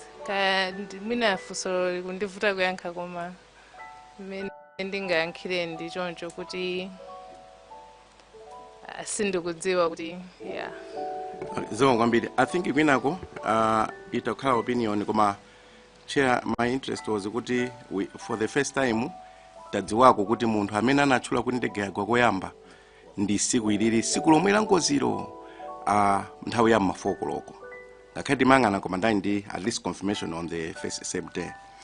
Kachiwiri ndikhulupirira ndi choncho eti. Kachiwiri chair ndimafuna ndingo fusako in general kuti manong'onong'o ena amanena kuti panali mwina nkhani ngati zooneka ngati za upandu kutabwera kuno avalera ananenapo maonena kuti achilima anadziyankhula maonena kuti ngati kuli kufa kundegemo ndikafera kongo ngati kuti oyamba singakhale ine. Ananena something like that. I mean mwina ndakhala kuti sindikunena in the exact words koma anatipasa chithunzithunzi chimenecho kuti ananena aukauluka makwala ake. Ndipo amamveka so manong'onong'o onena kuti anthu ena anachenjeza achilima kuti musakwere ndege imeneyi iwo kumabweretsa mawu ngati amenewa. So ife tilibe umboni koma timafuna kuti amalawi tikamamaliza mkumano titengerepo mwayi mwina mafunso ena ngati amenewa tizitha kumayankha kuti mwina commission of inquiry yathu ikhale yaphindu kupanga clear zomwe zili zonama komanso kutsimikiza zomwe zili zoona. So chair, through you I would want to request ngatanga tipatseko any picture to do with the same during a night before. Zomwe ambit for now. Ineso kwambiri kumva mawu amene aja kuchokera kwa avalera kuti achilima anayankhula mawu amene aja. It was very strange to me chifukwa aliyense amadziwa kuti achilima tikamayenda amayendetsa okha galimoto. Chifukwa chachikulu chinali choti amakonda onena kuti nditati ndachita ngozi ndizafe ndekha ndisazaphe munthu mwana wa munthu wina. Nde kuti amadziwa kuti aukakwera ndege ndi maishaniru ndi achimanene akapheni anthu onse aja nde akachite dala. Ayi, not Saulos Chilima. Never. Context mwina yomwe inayankhulidwa mawuwo ngati anayankhulidwa adi mwina ndi yomwe is missing koma sindikukhulupirira kuti amapanga challenge kuti olo nditafa palibe vuto. No. He was a very cautious man and he was a very health conscious kuonesesa kuti akuzisamala munthu woti akufuna akhale ndi moyo wautali kwambiri. Nde ndichowawa kumva kuti mwina anthu amaganiza kuti iwo anali ndi ngati death wish or something like that. No, I can confirm kuti absolutely not. Ziko. Chempo maliza. No, ndimwina ndifuse munjira ina. A former vice president mene mukwaziwira moyo wawo amaenda ni mantha panali nthawi nake mene analandira ma threats ena aliwonse. Was he living in fear?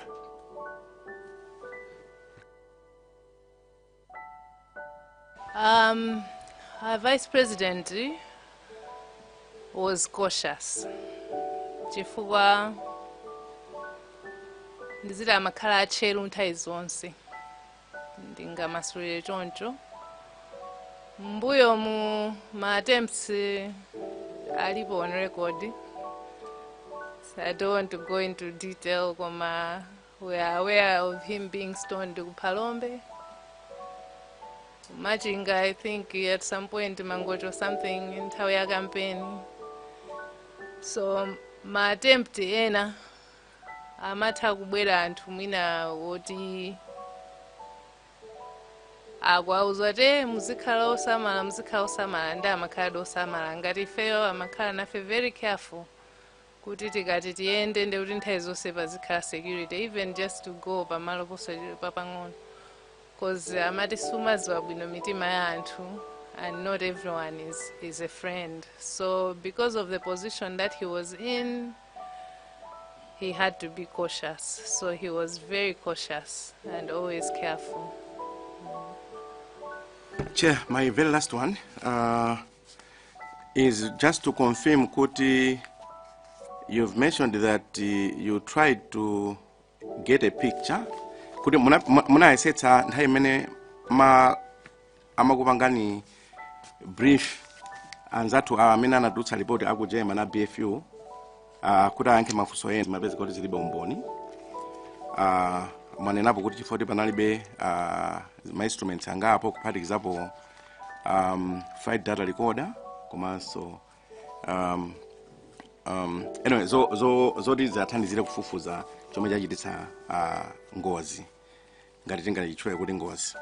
So munanena kuti chifukwa kuti amangopanga ashumu zambiri mutafunsa kuti akupatseni mayankho ena amene samamveka, zinaoneka kuti anthu ena ake akuwakakamiza, achala ananena okha kuti anthu ena ake akuwakakamiza kupanga zinthu zopita munjira ina yoti yosiyana ndi the norm, ndipo inu mutayesetsa kuti atchule anakanitsitsa kuwatchula. Would you confirm? Honorable, I think Mwandichako misunderstand Bangono. Okay. They admitted kuti they were working on assumptions because there was no cockpit recorder, so there was no black box, so a lot of information on what was happening in those final moments they did not have.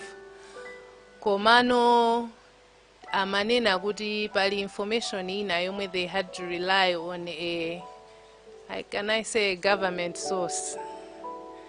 Komana kana kutuza chifukwa manena kuti government source yongati anali amene anakuzani kuti fati masati niyo zoti function yamba tengoloko munazinga kuti mpana muike report ndamati ayi zamatipasa munthu amene timagwira naye ntchito koma sana tiuze kuti munthu anayi ndani fati nawo zati munthu ndamakuzani zina zolakwika. So we don't know how much was right and how much was... so it didn't feel like completely independent as a report. Thank you. Thank you, Chair. Zomba City, South.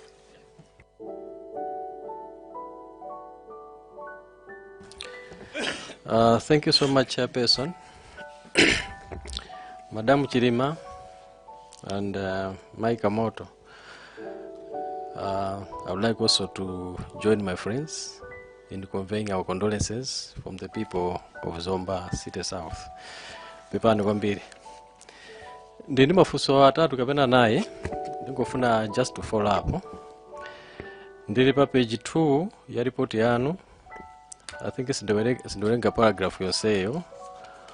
Koma munalemba kuti I was there for surprise when later he informed me that he would go to the funeral. I asked how, and he said that the presidential program had changed from 1 to 5 p.m. departure.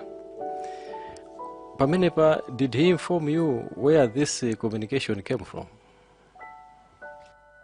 No, he did not, Honorable. Yes, thank you very much. I'll move for Madam Chilima to page 3. Munalemba za around 3 p.m. kuti mai Valera anakupezani ndi iwo ndamene ananena kuti the plane was missing. Tangochita ni confirm kuti nthawi imeneyi boma linasana kuuzenibe kuti ndege kusowa chifukwa rescue efforts, search and rescue efforts zinazitayamba chama 12:45. Tachita ni confirm kuti boma linasana kuuzeni officially. Ayi boma linalisana nene. zikomo kwambiri. Ndipitirirabe pa peji yomweyo anzanga akuzomba Thondwe anafunsa za Dr. Sikwese kuti anatiuza kuti the plane had crashed. Ndemwe achitaso confirm kuti mawu ake anali omwewo a crashed. Ndena neso ndimaganiza zomwezo kuti komatu tinali tikuuzidwa kuti ndege yasowa koma apana kuuzani ndithu crashed. Ndemwe achita confirm. I hope it's on record kuti mai Chilima anatauzidwa kuti it had crashed. So chair, this is for noting. Ndipitirirabe kupita peji nzake mafunso anga ndongofuna confirmation mai Chilima. Pa page 4 mukuti around 11 am I started getting condolence messages. Tukumbukiranso kuti malipoti amene tili nawo ndege inapezekanso around the same time. Tachita niso confirm kuti boma nthawi imeneyi linasanakuuzeni kuti ndege yapezeka itagwa. I confirm koma mwina ndinene kuti palibe wa boma amene anabwera kuzatiuza kuti ndege yapezeka kapena kuti Achilima amwalira. Tinaonera pa social media. Zikomo kwambiri. Ndiye ndipita chakumapeto. Munanena kuti mukupita kunsipe anthu amagenda ena kumati taimani tiaone a VP komaliza. Ndiye munanena kuti you were given inadequate protection. Ndimafuna mukuchita describe the security detail at that time. Kuchoka kuno kafika kunsipe. What was the security detail like? I think itinali manja mwa MDF komano ngati ndisakunama convoy yathu inalibe amagalimoto angapo koma MDF ngati anakwana 10 ndakayika komanso chifukwa choti moyo wa khala nkazi wa VP zoenda maconvoy tinazolowera ndi makhala ndi formation yake yomwe amapanga anthu akamayenda koma timapezeka kuti anzathu a MDF mwina formation imeneyoyo imavutirapo moti to be honest apolisi athu amene tinali nawo had to eventually take over ndikuyamba kuchita radio kwa anzawo kuti timakumana timati tikamafika mwina padedza tikuchitanso join ndi apolisi ena kuti tizikhanga tichulukirana tikamakafika mwina kumapeto adedza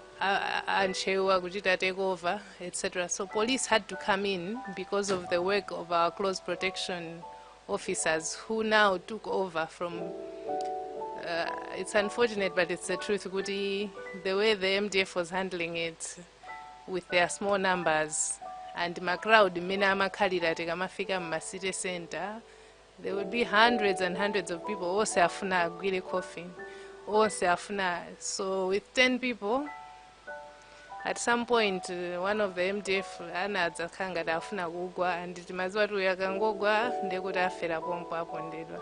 That's how bad it was tikamaenda ma city. So we were very traumatized kuti MDF tikamachita approach city center akaona chigulu cha anthu chija amazangoima suddenly ndekuti aliyese kumbuyo makhala sudden pamene normally umayeneka kuti ina ikuenda uku ina ikuenda uku kuti uyu akamayima uyuso athe kuyima wakumbuyo kwali patali koma mukakhala ndandanda otere there were a lot of things that didn't go well in terms of transportation yokafika kunsipe. Chairperson zikomo kwambiri. Convoy imene inandidusa pa Lake View ndi kumvesesa chimene mai Chilima kunena. Kumalizira chairfunso lomaliza chinatengera president opuma mu presentation yanu komanso tinazo ma records 4 months kuti commission of inquiry aichite institute. Ndimafuna be mungotiuza kuti ngati family nthawi imene ija 4 months sitikuziwa chimene chanchitikira vice president wathu inuyo bambo akunyumba ngati family mmamva bwanji? Chairperson submit. Zikomo kwambiri, honorable. Actually, ngati family tinazaisa kupemphako kuti mwina tipeze mpata kuti tikakumane ndi president, tikafotokoze madando athu osiyanasiyana. Koma unfortunately, I think tinazangi request ya kunena kuti meeting yomwe tinazapasidwa inali mu January 2025 patadusa nthawi yaitali kwambiri, and unfortunately at that time ngati abanja sitinapiteko. Actually ngati ndikukumbukira bwino mwina ndisayankhulira anzanga, koma imakhala ngati ya compulsory yoti anthu amauzidwa kuti apite akakumane ndi president, and amauzidwa kuti alemberetu zomwe akukanena zimenezo, koma this is hearsay. Nde mwina kungokupasani ngati some information yowafunsa anthu ena amene anga my experience awo, koma ngati ifeyo tinayesa kupempha meeting sinatheke. Ndaiwala at some point, I think I even spoke to the first lady asking her kuti ndimafunako meeting, nde anandidziwitsa kuti pakali panopa mwina ali busy bwana, koma ine ndikhoza kubwera ndi azimayi akutchalichi, ndi nauza kuti zomwe timafuna kukambirana sizoterozo. Koma no, that was our experience generally, kuti mpata woyankhula ndi president sitinalibe. Ndikhulupirira tafunsa mafunso okwanira almost 2 hours. Nde amene ali ndi mafunso ena, funso limodzi aliyese amene akufuna funso limodzi, ndi apempha iwowo kuti alembe mwina tekuyankhira nthawi imodzi ngati mafunso ali kuchepa, koma ndipasalese funso limodzi. Nde tiyambe ndi amene munayamula mwachangu, Mwanza Central Lilongwe Mude. Kenako mutha kuyankha ndi dowa kasangaza atatuwo, ndikena tibweraso atatu malizira. Zikomo kwambiri chair. Namvetsera mwachidwi presentation ya Madam Chilima. Ndiye ndimangofuna bepa issue ya kusintha kwa decision yopita kumaliro. Ngati munamva bwino munanena kuti chifukwa chimodzi cha zimene maganizo opita kumaliro amaoneka ovuta, unali ulendo wa president, kuti unali 1 o'clock masana, ndiye kuti apite kuja abwere, zimaoneka kuti zosatheka. Titanena kuti mwina chiganizo chiso kwambiri chinapangika chifukwa chokuti program ya president inasintha kuchoka 1 koloko kufika 5 koloko madzulo. Mukhoza kugwirizana nawo kapena maganizo ameneyo? Ndikhoza kugwirizana nawo chifukwa chokuti kuchipanda program kusintha sakanakwanitsa kupita. Zikomo kwambiri. Chair, anakamba mawu mchingerezi kuti toxicology. Nimaona ngati mchichewamu mwina poti amalambira kumvetsera. Munanena kuti matest amene osanachitike nthawi imeneyo, kapena ndinene kuti mpaka na pano sanapangikebe. And kodi inoti kati toxicology amafuna kupeza chani akamayeza zimenezo? Honorable, poti zimenezo naneso nazitenga mu commission of inquiry zoti nauso amadandaula kuti toxicology sinachitike, and mwina angayankhe bwino ndi amene anatenga masample kuti kodi matest amene amafuna kupanga nawo ndi chani, amene ali anthu amene anapanga mwina ma autopsy. Ziko. Thank you very much, Chair. Lilongwe Mude. Thank you so much, Chair. Ndimafuna ndiyambe nkunena kuti ndikugwirizana nanu Mayi Chilima kuti mukudabwa nkhani ya function, kuti BFU report ndipo ngati muli mafunso ambiri ena akuyambira pamene pa BFU report amanena kuti ndi 10 o'clock nthawi yoyambira function, pamene inu mmadziwa komanso anthu ena amadziwa kuti yamba 11 o'clock. Ndimafunanso nnene pano kunena kuti wonse amene abwera atiuza kunena kuti zimayenera kuyamba mma 11 koloko. Munthu mmodzi yekha amene adatiuza za 10 koloko ndi anduna a justice ndi amene adatiuza kunena kuti out function yambira 10 o'clock, so mwina tifufuza pamenepa kuti iwo adamva kuti chifukwa wina aliyense akunena za 11 koloko. Koma funso langa lubwera apa nkhani ya nthawi yonseyi tinagwirizana ndipo ndimamvetsetsa nakufusaninso kangapo ndipo ndinalimbikira nkhani ya delegation. Panabwera comment kunena kuti a vice president was delegated, a comment that came from us. Koma inuyo munakanitsitsa ndipo simunayankhepo nkhani ya delegation. Ngakhale ntafusa za ku South Korea simunayankhepo nkhani ya delegation. Ndiyeno ndimafuna ndimvetsetse bwinobwino kuti kapena ine sindinamve bwinobwino kuti inu munanenapo kunena kuti he was delegated kapena kuti anatumidwa. Pamenepo ndoti ndiyamba kuyankha zinthu zoti sindikudziwa. Mina nenera iwo anazangondiuza kuti ndipita. Whether he was delegated or not, then ndiyamba kuchita speculate. Ziko. Doka Sangasi. Ziko mukambiri chair. Munadzafotokoza mai chilima kunena kuti kuchokera pa page 75 ya Commission of Inquiry report, a president amene ndi a former president anazindikira kuti nkhani ndi ya serious chama 3 o'clock. Then mafuna ndidziwe kuti kodi ni ndani weniweni mwina mu report mwamene anapereka information imeneyi kuti 3 o'clock ndi mene a president anayamba kukhala serious kuti ayi nkhani ndi ya serious kwambiri chifukwano kunoko ku committee kuno tinalandira information kuchokera kwa anduna akale ahale mkandawire kuti itatha 4 hours kuchokera pa nthawi imene ndege inanyamuka kukiya amadikira kuti 4 hours ithe chifukwa amaganiza kuti no popeza muli fuel wa 4 hours mwina ikhoza kukhala kuti ili kwina kwake, koma chamma 1 search and rescue inayambika. Ndipo mukukamba kwawo ahale mkandawire amanena kuti amalumikizanabe ndi a president opumawo komanso a commander. Then mafuna ndivesese bwino kuti za 3 o'clock zikuchokera patipati.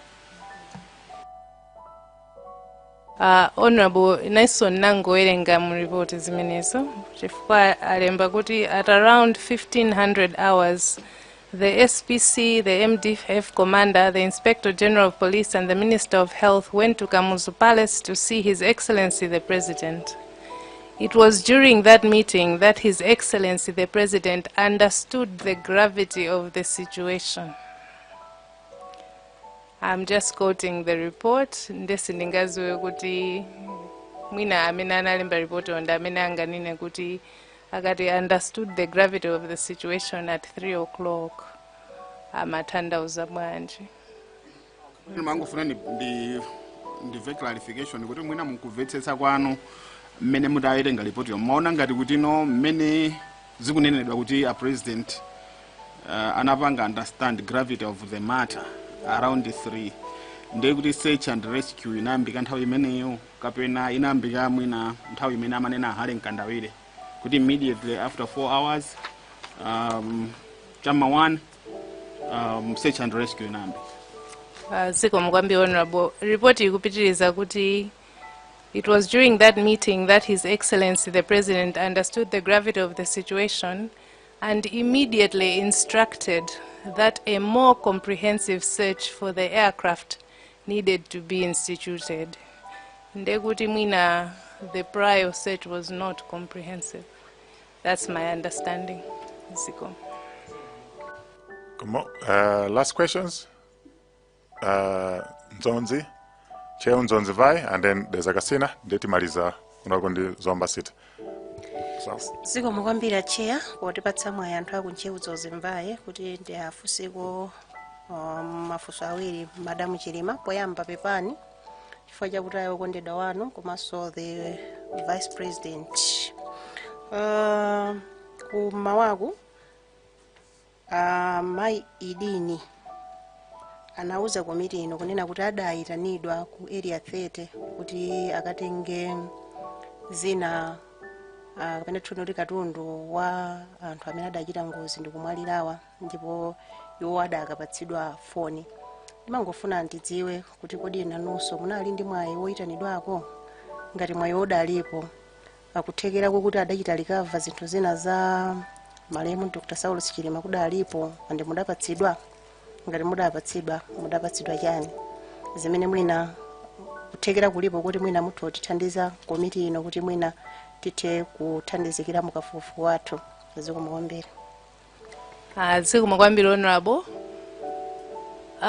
Ine sinalandire personally zinthu zawo. Ndimakumbukira kuti tili ku area 12 ndinazapatsidwa corona anamwalira nawe uja watch yawo ndi ring zinali nka container zidakali nka container momwemo ndi bracelet yomwe amavala. I think sindikumbukira bwinobwino komanso later chifukwa zina zamapasira apolisi athu anatipasira chikwama chawo ndi coat zomwe zinali completely drenched in jet fuel. Zimanunkha kwambiri zoti timazisiya panja kuti mwina fungo for a long time. Nkhani ya mafoni, I had to start asking patadusa mwezi ndikuona kuti mafoni sakubwera. Ndinayamba kufunsa kuyamba kuvutisa kuti kodi mafoni ali kuti and why are they being held. Zina zonse mwapereka mosavuta mosafusidwa koma mafoni were withheld until over a month pamene tinazapatsidwa mafoni awiri ophwanyika. I think we are missing one, but I can't confirm, but I think he had 3. Komano tinapatsidwa after following up kuti kodi mafoni bwanji, because I just felt like kuti I didn't understand why they were being kept for so long. Ziko. Thank you, Chair. Detsa Kasina, and then timaliza ndi Zomba City South. Chair, sintenga nthawi chifukwa mafunso angapa amene afuna ndifunse. Mvai has just asked and anafunsa so ku longemude ya delegation. Koma ndimafuna ndifunse just supplementary an extension funso mena funsa ali nchewu Mvai yakatunda amene anapangidwa recover nkhani ya phone.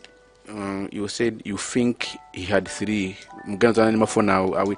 I wanted you if you can be certain ni mafona ngati out of the 2 muna ndilawa. Nalo awilo kawo pana panaso phone ina. And if those phones wanaude anaphwanyika enamati the phones were tampered, some information were taken out in the phones. If you can if you are able ngati mungathe kuyankhula apo mankhani mene to confirm or speak something about it. Court ndi the bag idapangidwa recover tinalandira mboni kwa avalera anena kuti he was amanota akafika kunzuzu akavalira kunzuzu zovala kuti apita nokumaliro popita sana vale suti ngakhale anthu amanena kuti ena makabe kuti ayi mwina zovala zimene zinaoneka mthuzi zinazo zimene adavala ku nyumba. I'm not so sure if you're comfortable to speak about it. Ndikuti zinabweradi zovala zina bag imene inabwera ndi enawo. Pomalizira Chair, I only ask the Madam Chilima. Mwandiwerengera bwino page 75 on that bulletin at around 1500 hours. Imene kamba za comprehensive search rather. Through you, Chair, I would ask you Mugankafusao if you can read for the committee and your understanding of it, the paragraph above at around 1500 hours. The commission further established that. I would want you to just read that and speak to it if you can. As a Chair. Pepa honorable fusolo yambali jalinalilo kuti ndimafusa kuti ndikanafusa nkhani ya mafoni kuti munapatsidwa futi amayi adina nanena so kuti imodzi I think ya 08 so anani mafoni awiri.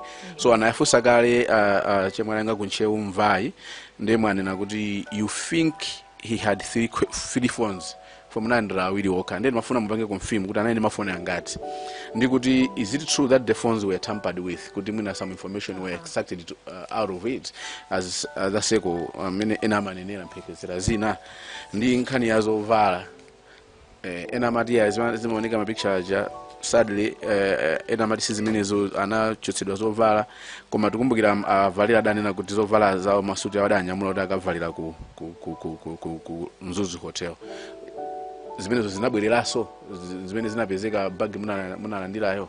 I wanted to confirm on that one. The last kungondiwerengera the page 75 paragraph ya mwamba ya imene munawerenga musimweje. Okay, zikomo kwambiri.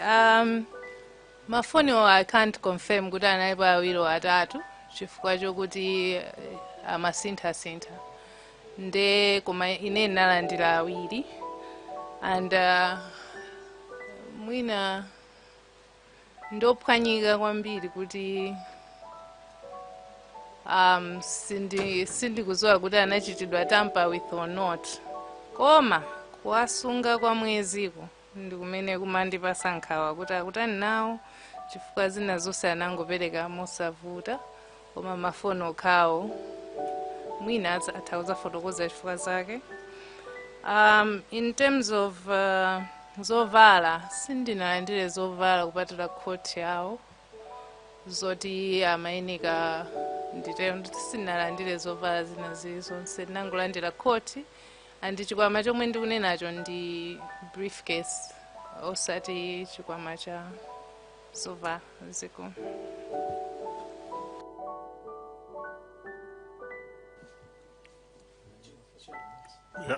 One remaining on the commission report, page 75, which she was referring to.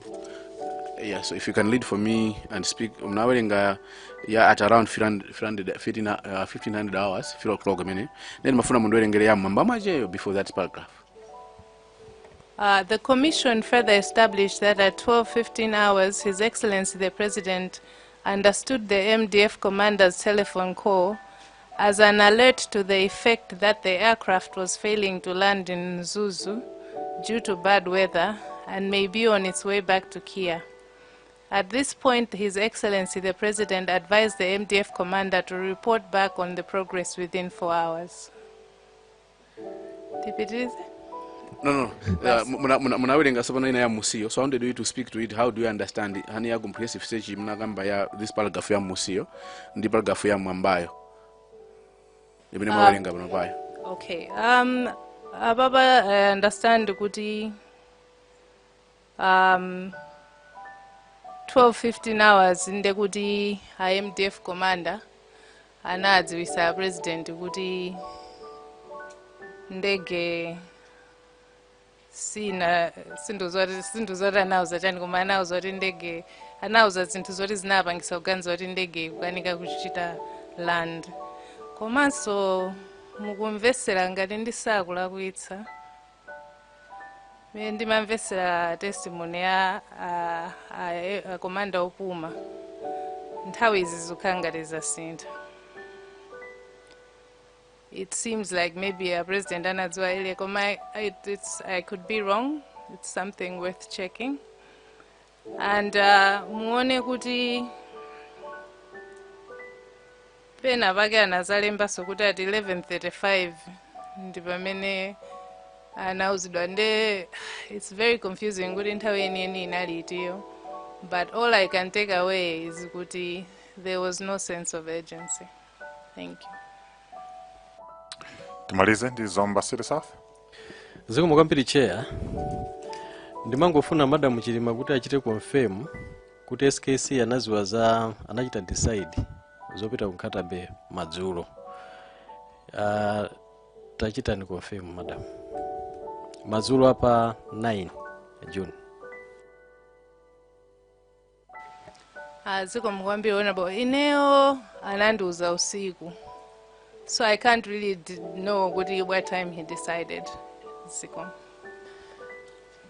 Chair, nimafuna kuti madam achite come out clear kuti anauzidwa usiku chifukwa tikucheza ndi asilikali chair mukumbukira ena fete manena kuti zimakhanga te pali disjoint ma decision a vice president ndi communication ya ku MDF in terms of the command kuti vice president akupita ku Nkatabe nthawi zimasiyana zimakhanga ti communication ya ku MDF inachitwa document 1529 pamene ma instructions amapita down ukafika no 1732 ndege itatera kunzuzu ndimene mapilots amauzidwa kuti muli ndi next assignment mawa koma pa madam akutiuza kuti iwo anauzidwa usiku ndifati mane anthameja kuti pali mismatch and madam Mele Chilima akuchita ndi confirm kuti ukhanga test case anali mbuyo MDF inali kuchita communicate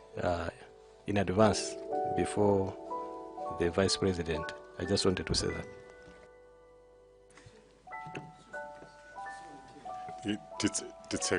Sorry, Chair, I'm confused with that comment that has been given at the end. Is it what we have heard or it's his opinion? Because what we have heard is not the comment at the end. I'm confused. Ndimafunsa kuti Mai Chilima achite confirm kuti avipi anauza nthawi yanji zoti akupita ku Nkatabe atiuza kuti ndi usiku. Ndiye ndimafunsa kuti kodi decision anapanga usiku ndi atiuza kuti iwo anangouzidwa usiku. Ndiye ndimanena kuti communication ndinafunsanso atabwera azathu a ame kuti bwanji zikhanga tizikusiyana chifukwa mu MDF report communication from MDF headquarters to operations was at 1529 ndipo mapilot anauzidwa ati 1732 atafika kunzuzu mukhoza kukumbukira kuti zimene zinali choncho then machita no follow up with Madam Chilima kuti kodi iwo anauzidwa nthawi yanji to reinforce kapena to dispute that disparity that we had detected area ndi akutiuza kuti anauzidwa usiku then ndikunena kuti that discrepancy still stands. You might want to comment on that, Chair. Through Chair. No, I'm not opening debate for members. Imminent debate, imminent can be sane. And if I think he's probably stating his opinion. He may have to defend it as a figure analysis. Sifunso wodi Madam Chilima yankende, I'm agreeing with you. Could you the opinion now? At an appropriate time, if this is a material, a substantive issue, we'll have to discuss it, all right, and frame it up. I'm sure I've answered you, Lelongemude. So, mango fana dinde amasule, Madam Chilima, kuti mafuso da maliza. Ine mango fana kudziwa umoyo wanu, kuti jogere ntsiku manager uzafika tsiku la lero. Mukuyang'aniridwa, mukusamalidwa, boma likukusamalani. Ndipo chiyembekezo chanu ndi cha mtundu wanji pokala anafedwa kuli mapensioni kuli madamages ena ndi ena chiyembekezo chanu ndi cha mtundu wanji. Zikomo kwambiri Honorable Chair. Ndinene kuti chichitikire ni zovuta ma benefits anapitirira mpaka na nthawi yomwe tinakavota. After kuvota tinabwerera to being normal civilians. I think about maybe 6 weeks ago, Honorable Chisale anandiuza kuti ndamva kuti mulibe security ndikudziwiseni kuti president anena kuti tikupaseni security ndanatipasa apolisi apageti ndi oyenda nawo amodzi komano in terms of ma benefits ena onse zimenezo zinatha koma my understanding is kuti act yathu simachita provide. And I think my understanding from kuyankhula ndi Honorable Chisale kunali kuti they are trying to amend the act kuti it should now start taking care of anthu osiyana-siyana ngati ifeyo oti mbuyo mu panalibe provision ina iliyonse koma ndinene kuti aboma lakale anati they maintained mpaka na nthawi yomwe the governments were changing. Thank you. In terms of pensions, tinalandira koma pankhani ya ngozi specifically kuti any sort of compensation no. Ziko pepani ndati ngozi koma crash zikomo. Natokoza kwambiri chifukwa ifeyo so apart from your mental state, your welfare yofunikira kwambiri kuti mupitirize kukhala bwinobwino kuzisamalira kuyang'anira ana kuti somwina masomphenya ena ndena amene anali nawo a former vice president mwakwanirise koma china cholinga chawo kuti banja lanu likhale bwinobwino nde tikhala nafenso tikuwunikira mbali imeneyo ya compensation iyo ikanachitika mwachangu zikanatichitira bwino. Koma ndikuthokozeni kuti tacheza nanu pa nyengo yovuta yowawa koma mwatifotokozera za kumtima kwanu ndikakumvesesani mumanena ndi mtima wanu wonse mukhudza simumabisa china chilichonse mafotokoza china chilichonse zatipasa chithunzithunzi chokwanira pana mbali ina imene ife sitimaziziwa sitimadikira kuti mwina timve mbali yanu koma kuli magaps ena ndi ena magray areas ena ndi ena amene tikhati kufufuza ndi kutsimikizira ndi komiti ino igwira ntchito yofufuza kuti mpaka na chilungamo chidziwike cheni chidziwike kuti mwina pazakhale closure tsiku lina. Koma ndikuthokozeni kupezeka kwanu pempho langa ndikuti Ambuye akutsogolereni akhale nanu kutondezeni akupaseni mphamvu Ambuye akhale nanu mutawumasuka kuti pepani Honorable Chair ndingonjezerapo zinthu ziwiri kuti panali family member amandikumbusa Auntie Rose wakuti tili ndi achibale athu achiwotha amene anali ndi zolankhula pa nkhani ya autopsy poti iwo analipo nde mwina it might benefit kuti titamva kuti zomwe angafune kunena ndi zotani. Ine sinafune kumva ma details azomwe zimachitika kumeneko chifukwa amakhala munthu akunchekacheka. I did not want to hear that. Komanso poti mwakamba za welfare ndati ningonena kuti pakali panopa ma school fees ana about 18 anthu amene anamwalira pa ndege ija kupatula ine mwina ndi awiri ena mafamilies awiri ena ife tikulipira fees ngati SKC Foundation kuyambira nthawi imeneja mpaka na pano nde mutati mwatithandiza welfare. I know anachokachoka anthu m'manyumba a polisi etc. and now they are stranded and struggling. I have to mention Honorable Use anathandiza kwambiri mapension a anthu ena samatuluka koma anatengapo mbali mpaka na anathandiza azimayi aja koma ndi zinthu zoti avutikira fuka ina I think pension alandira chaka chomwe chino so kuvutikapo kulipo. Ineso moyo unasintha so the changes are there. Zikomo kwambiri. Kapena mulene mawo malizira ndamenewo ngakhale moyo unasintha koma ineyo ndilibolako kwambiri kwa basi poti tinali anthu oti mwina private sector beforehand koma ena anzanga zikomo kwambiri. Nditseka ndikuthokozani kachiwiri kachitatu kupezeka kwanu tikufunirani zabwino zonse ife timakunyadilani musaone kuti musakuona ngati muli nokha amalawi onsewa mukaona ena ali mulumu momo ali nanu simuli nokha zinachitika koma tikuyenda limodzi ndithu koma Ambuye atitsogolera mukhoza kumasuka zamukwambiri.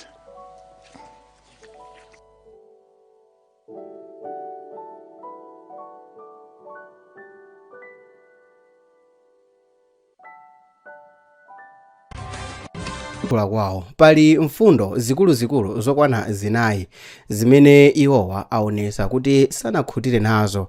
Nkhani yoyamba inali yakuti ndi chifukwa chiyani ndege inaloledwa kuti inyamuke mu nyengo yoyipa ngati zimene zija. Iwowa amakayika ngati ndi nyengo yoyipa yokha imene inapangisa ndege kuti igwe, akukhulupirira kuti pali magapu ndithu. Iwowa akufunsanso funso lakuti ndi chani chimene chinachitika mu nthawi yakusowa kwa ndege komanso mukupezeka kwa ndege. Alankhulaponso mfundo yachitatu imene akuonesano kuti sakukhutira kwambiri ndi zimene zinachitika ndi foni ya Chilima atamwalira.